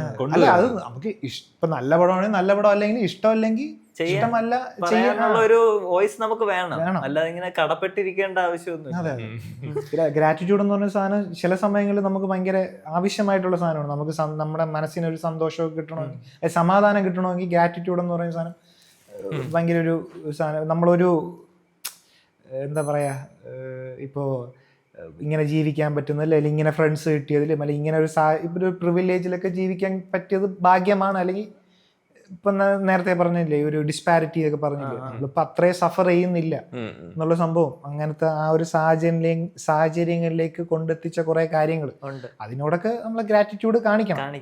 നമ്മൾ അങ്ങനെ ഇതായിരിക്കണം. പക്ഷെ നമ്മുടെ ഡിഗ്നിറ്റിയെ ബാധിക്കുന്ന രീതിയിൽ, അല്ലെങ്കിൽ നമുക്കത് വേണ്ട, നോ എന്ന് പറയേണ്ട സാഹചര്യങ്ങളിൽ പോലും നമുക്ക് ഗ്രാറ്റിറ്റ്യൂഡ് കാണിക്കേണ്ടി വരുന്നു. ആ സാഹചര്യങ്ങളാണ് ആക്ച്വലി ഒഴിവാക്കേണ്ടത്. അതൊരു ഓർഗാനിക്കലായിട്ട് അതൊരു സംഭവം, ഗ്രാറ്റിറ്റ്യൂഡ് വിസിബിൾ അല്ലാത്ത രീതിയിൽ നമുക്ക് മനസ്സിലൊരു ഇതുണ്ടല്ലോ, മനസ്സിലില്ലാത്ത രീതിയിൽ ഇപ്പം അതിപ്പം നമുക്ക് ഇഷ്ടമില്ലാത്ത ഒരു സാധനമാണ് നമ്മൾ ചെയ്യേണ്ടത് എങ്കിൽ നമ്മളത് റിജക്റ്റ് ചെയ്തെന്ന് വെച്ചോ, റിജക്റ്റ് ചെയ്താലും ഉള്ളില് നമുക്ക് ഭയങ്കര ആ ഒരു ഇപ്പോഴത്തെ നമ്മളെ കൾച്ചറിന്റെ ഒരു ഇതുമായിട്ട് നമുക്ക് ഭയങ്കര മാനസിക ബുദ്ധിമുട്ടുണ്ടാവും. അല്ലെ, മാനസികമായിട്ട് ബുദ്ധിമുട്ടുണ്ടാകും. കാര്യം നമ്മുടെ ഈ സൊസൈറ്റി അങ്ങനെയാണല്ലോ നമ്മളെ പഠിപ്പിച്ച് വളരുന്നത്, ഇങ്ങനെ കടപ്പാട് അല്ലെങ്കിൽ നന്ദി. പക്ഷെ ഇങ്ങനെ നമ്മൾ കുറേയൊക്കെ ആലോചിച്ച് നോക്കുമ്പോൾ ഈ സെൽഫിഷ് ആയിട്ടുള്ളവർ മാത്രമേ സക്സസ് ആവാറുള്ളൂ. എന്തെങ്കിലും രീതിയിൽ സെൽഫിഷ് ആയിട്ടുള്ളവന്മാർ മാത്രമായിരിക്കും ഇച്ചിരി സക്സസ് ആയി വരുന്നത്, അല്ലേ? എനിക്ക് അങ്ങനെ തോന്നിയിട്ടുണ്ട്. ഇപ്പം വലിയ ബിസിനസ്സുകാരൊക്കെ ഉണ്ട്, ഇപ്പം അവരൊക്കെ ആണെങ്കിലും ഈ ഭയങ്കര ഹ്യൂമിലിറ്റിയും ഇതൊക്കെ ഉണ്ടായിരുന്നു എന്നുള്ളതൊക്കെ, അവരൊക്കെ ഈ വലിയ ബിസിനസ്സുകാരെ വലിയ പണക്കാരായതിനു ശേഷമാണ് ഈ സംഭവം ഇങ്ങനത്തെ സ്റ്റോറിയൊക്കെ വരുന്നത്. അതൊക്കെ PR അല്ലെങ്കിൽ മെയ്ഡപ്പ് ആയിരിക്കില്ലേ? ആയിരിക്കും, അത് ശരിയാണ്. ഈ നമുക്കൊരു സെൽഫ് സെന്റേർഡ് ആയിട്ട് നമ്മൾ നന്നാവണമെന്നൊരു ആർത്തി വേണം. എങ്കില് ഒരു ആർത്തി ഉണ്ടെങ്കിൽ അങ്ങനെ ഒരു സെൽഫ് സെന്റേർഡ് ആയിട്ട് ആലോചിച്ചാല് അങ്ങനെ സക്സസ്ഫുൾ ആയിട്ട് കണ്ടിട്ടുള്ളൂ, ഭയങ്കര കണ്ടിട്ടുള്ളൂ. അതാണ്. പക്ഷെ നമ്മുടെ ഈ സൊസൈറ്റിയിലെല്ലാം പഠിപ്പിക്കണ ഇങ്ങനെയാണ്, ഇങ്ങനെ ഒരു ഹ്യൂമിലിറ്റി അല്ലെങ്കിൽ ഗ്രാറ്റിറ്റ്യൂഡ്, ഇതൊക്കെ ഇപ്പൊ എന്ത് സാഹചര്യമാണെങ്കിലും നമുക്ക് ആ ഗ്രാറ്റിറ്റ്യൂഡൊക്കെ വേണം എന്നുള്ളതൊക്കെ ഉണ്ട്. പക്ഷെ ചില സമയങ്ങളിൽ നമ്മുടെ ഗ്രാറ്റിറ്റ്യൂഡിനെ പലരും മിസ്യൂസ് ചെയ്യാറുണ്ട്. ഇപ്പം നമ്മളിപ്പോ ഒരു സൂപ്പർ സ്റ്റാർ എന്നൊക്കെ പറയണ വെച്ച് നോക്കുമ്പോ, സൂപ്പർ സ്റ്റാർ ആവണമെങ്കിൽ ഒരു നാർസിസം വേണം. എന്നുവെച്ചാൽ നമ്മളെ ഒരു സെൽഫായിട്ട് അങ്ങ് ഇത് ചെയ്യല്. നമ്മളൊരു കഥ എന്ന് പറയുമ്പോൾ എന്റെ 5 ഫൈറ്റ് 6 ഫൈറ്റ് ഞാൻ ഇങ്ങനെ മാസ് ഡയലോഗ് അടിക്കുന്നു, അങ്ങനെ പറയുമ്പോൾ ഒരു നാർസിസം ഉള്ളിലുള്ളതുകൊണ്ടാണ് ആ ഒരു സൂപ്പർ സ്റ്റാർ ആയിട്ട് പോകാൻ ആ ഒരു കഥകൾ സെലക്ട് ചെയ്ത് അങ്ങനെ ഒരു സൂപ്പർ സ്റ്റാർ ആവണം, അല്ലേ? അല്ലാതെ നമ്മൾ എല്ലാവർക്കും ഒരു റോള് കിട്ടണം, എല്ലാവരും ഈക്വാലിറ്റിയൊക്കെ ജസ്റ്റിസും ഒക്കെ പറഞ്ഞുകൊണ്ടിരുന്നു കഴിഞ്ഞാൽ ഒന്നും ആവാൻ ചാൻസ് ഇല്ല. ഞാൻ കേട്ടിട്ടുണ്ട് നരസിംഹ ഇറങ്ങിയ ശേഷം വലിയേട്ട എടുക്കണമെന്ന് മമ്മൂട്ടിക്ക് തോന്നി. സീരിയസ്ലി അത് പുള്ളിയുടെ ഉള്ളിലുള്ള ഒരു നാർസിസം കൊണ്ടാണ് പുള്ളി ഈ ലെവലിൽ എത്തിയതെന്ന് ഞാൻ പറഞ്ഞു. പുള്ളിക്ക് ആ ഒരു ഇതുണ്ട്, പുള്ളിയുടെ ഒരു സൂപ്പർ സ്റ്റാർഡം എന്നുള്ള സാധനം വേണമെന്നുള്ളതുണ്ട്. പുള്ളിയുടെ കാര്യമല്ല, പക്ഷെ ബേസിക്കലി അങ്ങനെ തോന്നിയിട്ടുണ്ട്. ഇങ്ങനെ കുറച്ച് സെൽഫിഷ് ആയിട്ടുള്ള ആൾക്കാരാണ്. ഇപ്പൊ ഹെൽപ്പിംഗ് ആണെന്ന് പറഞ്ഞാണ് ആ സാധനങ്ങൾ പോലും അവരുടെ സെൽഫിഷ് ഇതല്ലേ. ഇപ്പൊ അങ്ങനെ റീലൊക്കെ ഉണ്ടാക്കിയിട്ടുള്ളത് ഒരു സെൽഫ് ബ്രാൻഡ് പോലത്തെ സാധനമല്ലേ. ഇപ്പൊ നമ്മള് പോയത് ഇതിന്നായിരുന്നു, കടപ്പാടി.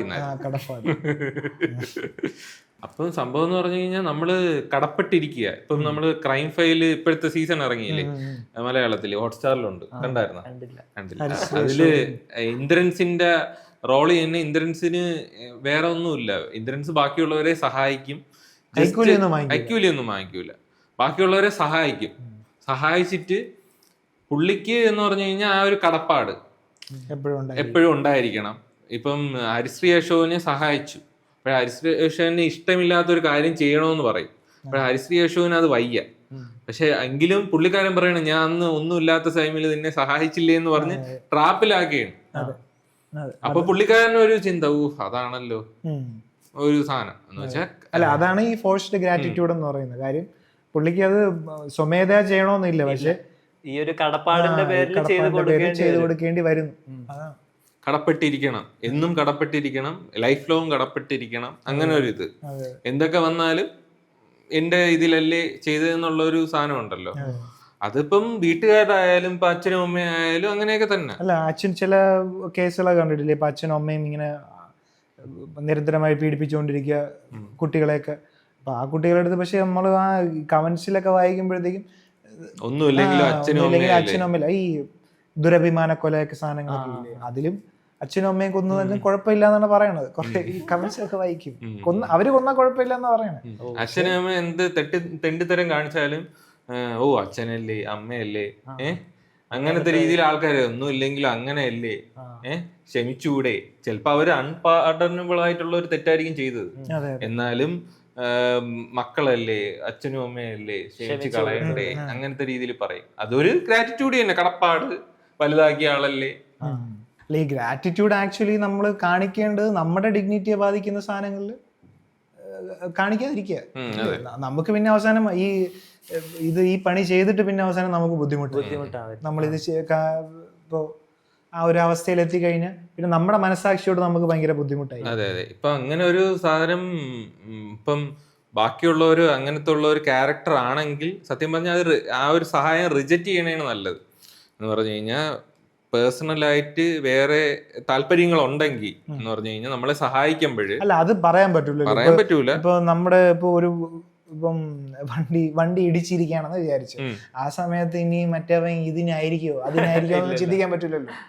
നമ്മള് എവിടെ നിന്ന് ഹെൽപ്പ് കിട്ടോ അപ്പൊ എടുക്കും, അത് എടുക്കാനല്ലേ നോക്കും.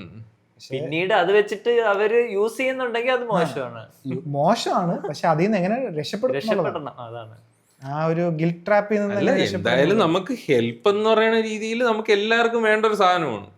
ഹെൽപ്പ് ഇല്ലാതെ നമുക്ക് സർവൈവ് ചെയ്യാനേ പറ്റൂല. അപ്പോഴേ ഹെൽപ്പ് ആരെങ്കിലും ചെയ്യും. അത് വെച്ചിട്ട് ഇപ്പൊ ഹെൽപ്പ് ചെയ്തെന്നും പറഞ്ഞിട്ട് ഹെൽപ്പ് ചെയ്യണ ആൾക്കാർ തന്നെ, ഞാൻ ഈ ഹെൽപ്പ് ചെയ്തില്ലേ, നീ അങ്ങനെ കാണണ്ടേ, ഞാൻ എന്തെങ്കിലും ഹെൽപ്പ് ചെയ്യുന്നത് തന്നെ വേറൊരു തിരിച്ചൊരു സാധനം കിട്ടും എന്നുള്ള രീതിയിൽ ഹെൽപ്പ് ചെയ്യാൻ പാടില്ല. അങ്ങനെ ചെയ്യുന്നത് ഹെൽപ്പല്ല. അങ്ങനെ ചെയ്യണ ഹെൽപ്പും അല്ല. ആ ഹെൽപ്പ് വാങ്ങിയിട്ട് ഇപ്പൊ ആ ഹെൽപ്പ് വാങ്ങിയല്ലേ എന്ന് പറഞ്ഞിട്ട് വാങ്ങിയല്ലോ, ഇനി ഞാൻ തിരിച്ചൊരു ഇഷ്ടമില്ലാത്ത ഹെൽപ്പ് ചെയ്യണമെന്നുമില്ല.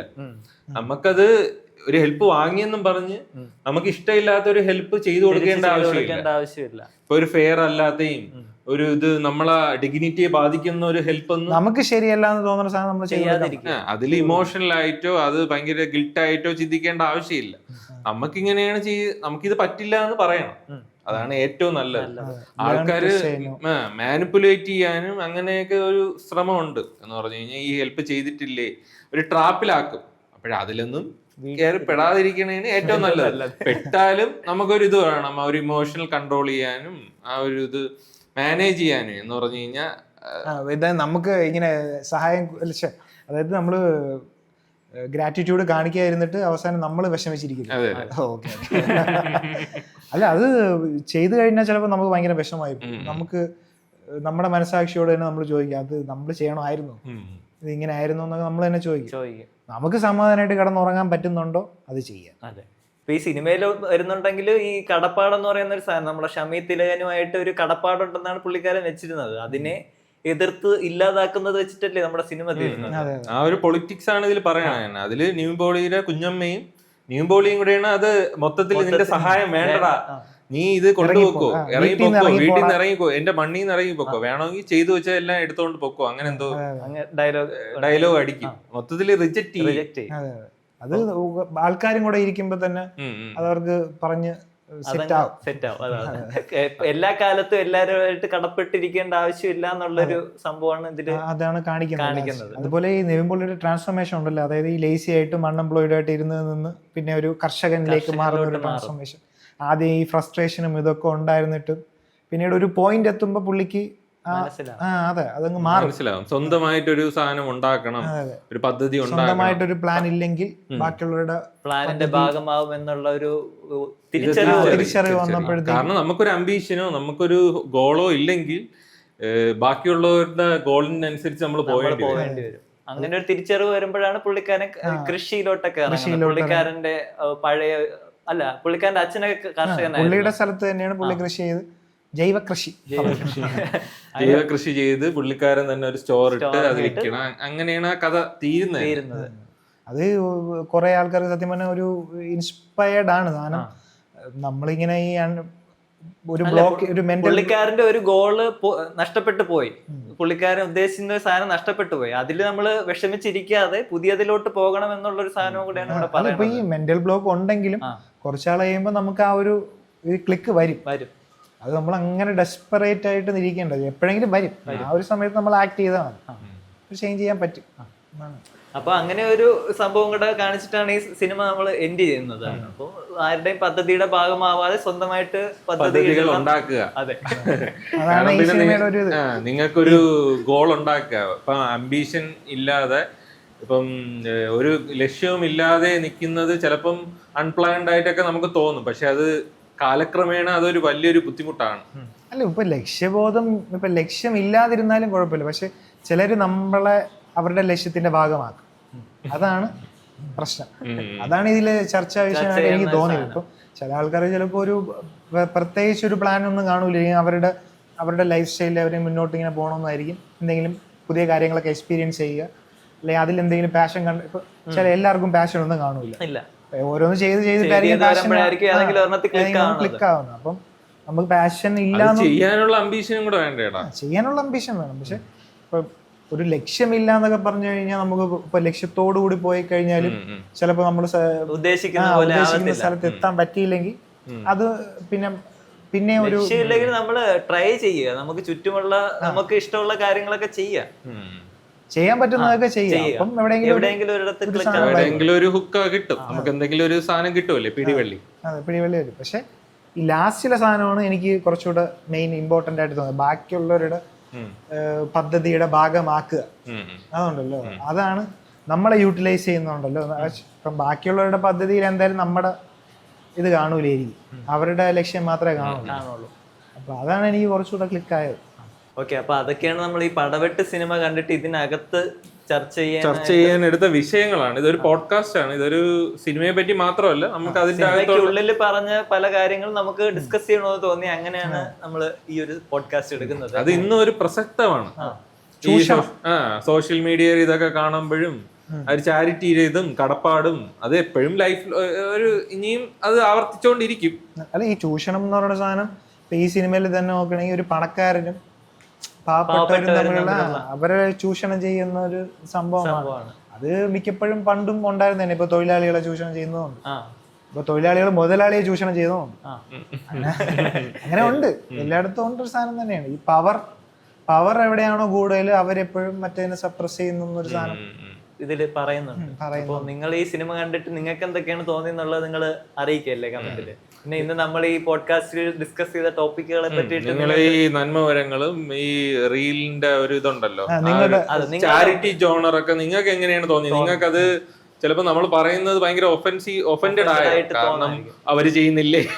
അല്ല, ഒഫൻഡഡ് ആവാനും അല്ല, ചിലവർക്ക് തോന്നും നിങ്ങളൊന്നും ചെയ്യാതെ ബാക്കി ചെയ്യുന്നവരെ കുറ്റം പറയുന്നതല്ലേ എന്നുള്ള രീതിയിലൊക്കെ കുറ്റം പറഞ്ഞതല്ല. ആക്ച്വലി നമുക്കിപ്പം അങ്ങനെ തോന്നും, ഇങ്ങനെ റെഗുലർ ആയിട്ട് ഇത് കാണുമ്പോൾ തോന്നും. നിങ്ങൾക്കും തോന്നിയിട്ടുണ്ടായിരിക്കും, പിന്നെ നിങ്ങൾ പറയാത്തതാണ്. നിങ്ങൾ പറയാ നിങ്ങൾക്ക് അതൊക്കെ കാണുമ്പോ നിങ്ങൾക്ക് എന്താണ് തോന്നുന്നുള്ളത് നിങ്ങൾ കമന്റിൽ അറിയിക്കല്ലേ. അപ്പോൾ അതാണ് നമ്മൾ ഈ സിനിമയും അതുപോലെ തന്നെ സിനിമയ്ക്കുള്ളിലെ കാര്യങ്ങളൊക്കെ. പൊളിറ്റിക്സ് നമ്മൾ കുറച്ച് കാര്യം അൺഎംപ്ലോയ്മെന്റ് ചർച്ച ചെയ്ത്, പിന്നെ ചാരിറ്റി ജോണർ ചർച്ച ചെയ്ത്, പിന്നെ ഈ കടപ്പാട് ചർച്ച ചെയ്ത്. അങ്ങനത്തെ ഉള്ള രീതിയിൽ ഈ സിനിമ അത്ര സാമ്പത്തികമായിട്ട് ആ ടൈമിൽ ശ്രദ്ധിക്കപ്പെട്ടില്ല. എന്നാലും ഇങ്ങനെ ഒരു സാധനങ്ങൾ ഇതിൽ പറഞ്ഞു പോയിട്ടുണ്ട്. സിനിമ ആക്ച്വലി ഒരു നല്ല അണ്ടർറേറ്റഡ് പടമാണ്. കണ്ടിട്ടില്ലാത്തവരുണ്ടോ പോയി കാണുകയല്ലേ. നിവിൻ പോളിയുടെ ആ ഒരു സമയത്ത് he acted well in that movie. പിന്നെ അതിഥി ബാലനാണെങ്കിൽ അവര് പുള്ളിക്കാരി കാണാൻ നല്ല ഭംഗിയാണ് അല്ലേ, അതിൽ ആ സീനിലൊക്കെ നല്ല രസമാണ്. അല്ല, സിനിമ മൊത്തം നല്ലൊരു പടമാണ്. നമ്മൾ തിയേറ്ററിൽ പോയി കണ്ട പടമാണ്. ഷമ്മി തിലകനും കിടിലായിരുന്നു. തിലകൻ സൂപ്പർ വില്ലനായിട്ട് നല്ല റിയലിസ്റ്റിക് ആയിട്ട് ആ മുതലാളിയെ നല്ലോണം അവതരിപ്പിച്ചു. തിലകനെ തന്നെ പിന്നെ അതിന്റെ മ്യൂസിക് ഒക്കെ നല്ല രസമാണ്. അപ്പോൾ ഈ സിനിമയെ പറ്റിയിട്ടും നമ്മുടെ ഇന്നത്തെ പോഡ്കാസ്റ്റിനെ പറ്റിയിട്ടൊക്കെ ഉള്ള കമന്റുകളും അഭിപ്രായങ്ങളൊക്കെ നിങ്ങൾ അറിയിക്കുക, വിയോജിപ്പുകൾ രേഖപ്പെടുത്തുക. അപ്പോൾ പുതിയൊരു പോഡ്കാസ്റ്റുമായിട്ട് നമ്മൾ ഉടനെ തന്നെ വരുന്നതാണ്. അപ്പോൾ അതുവരേക്കും ബൈ.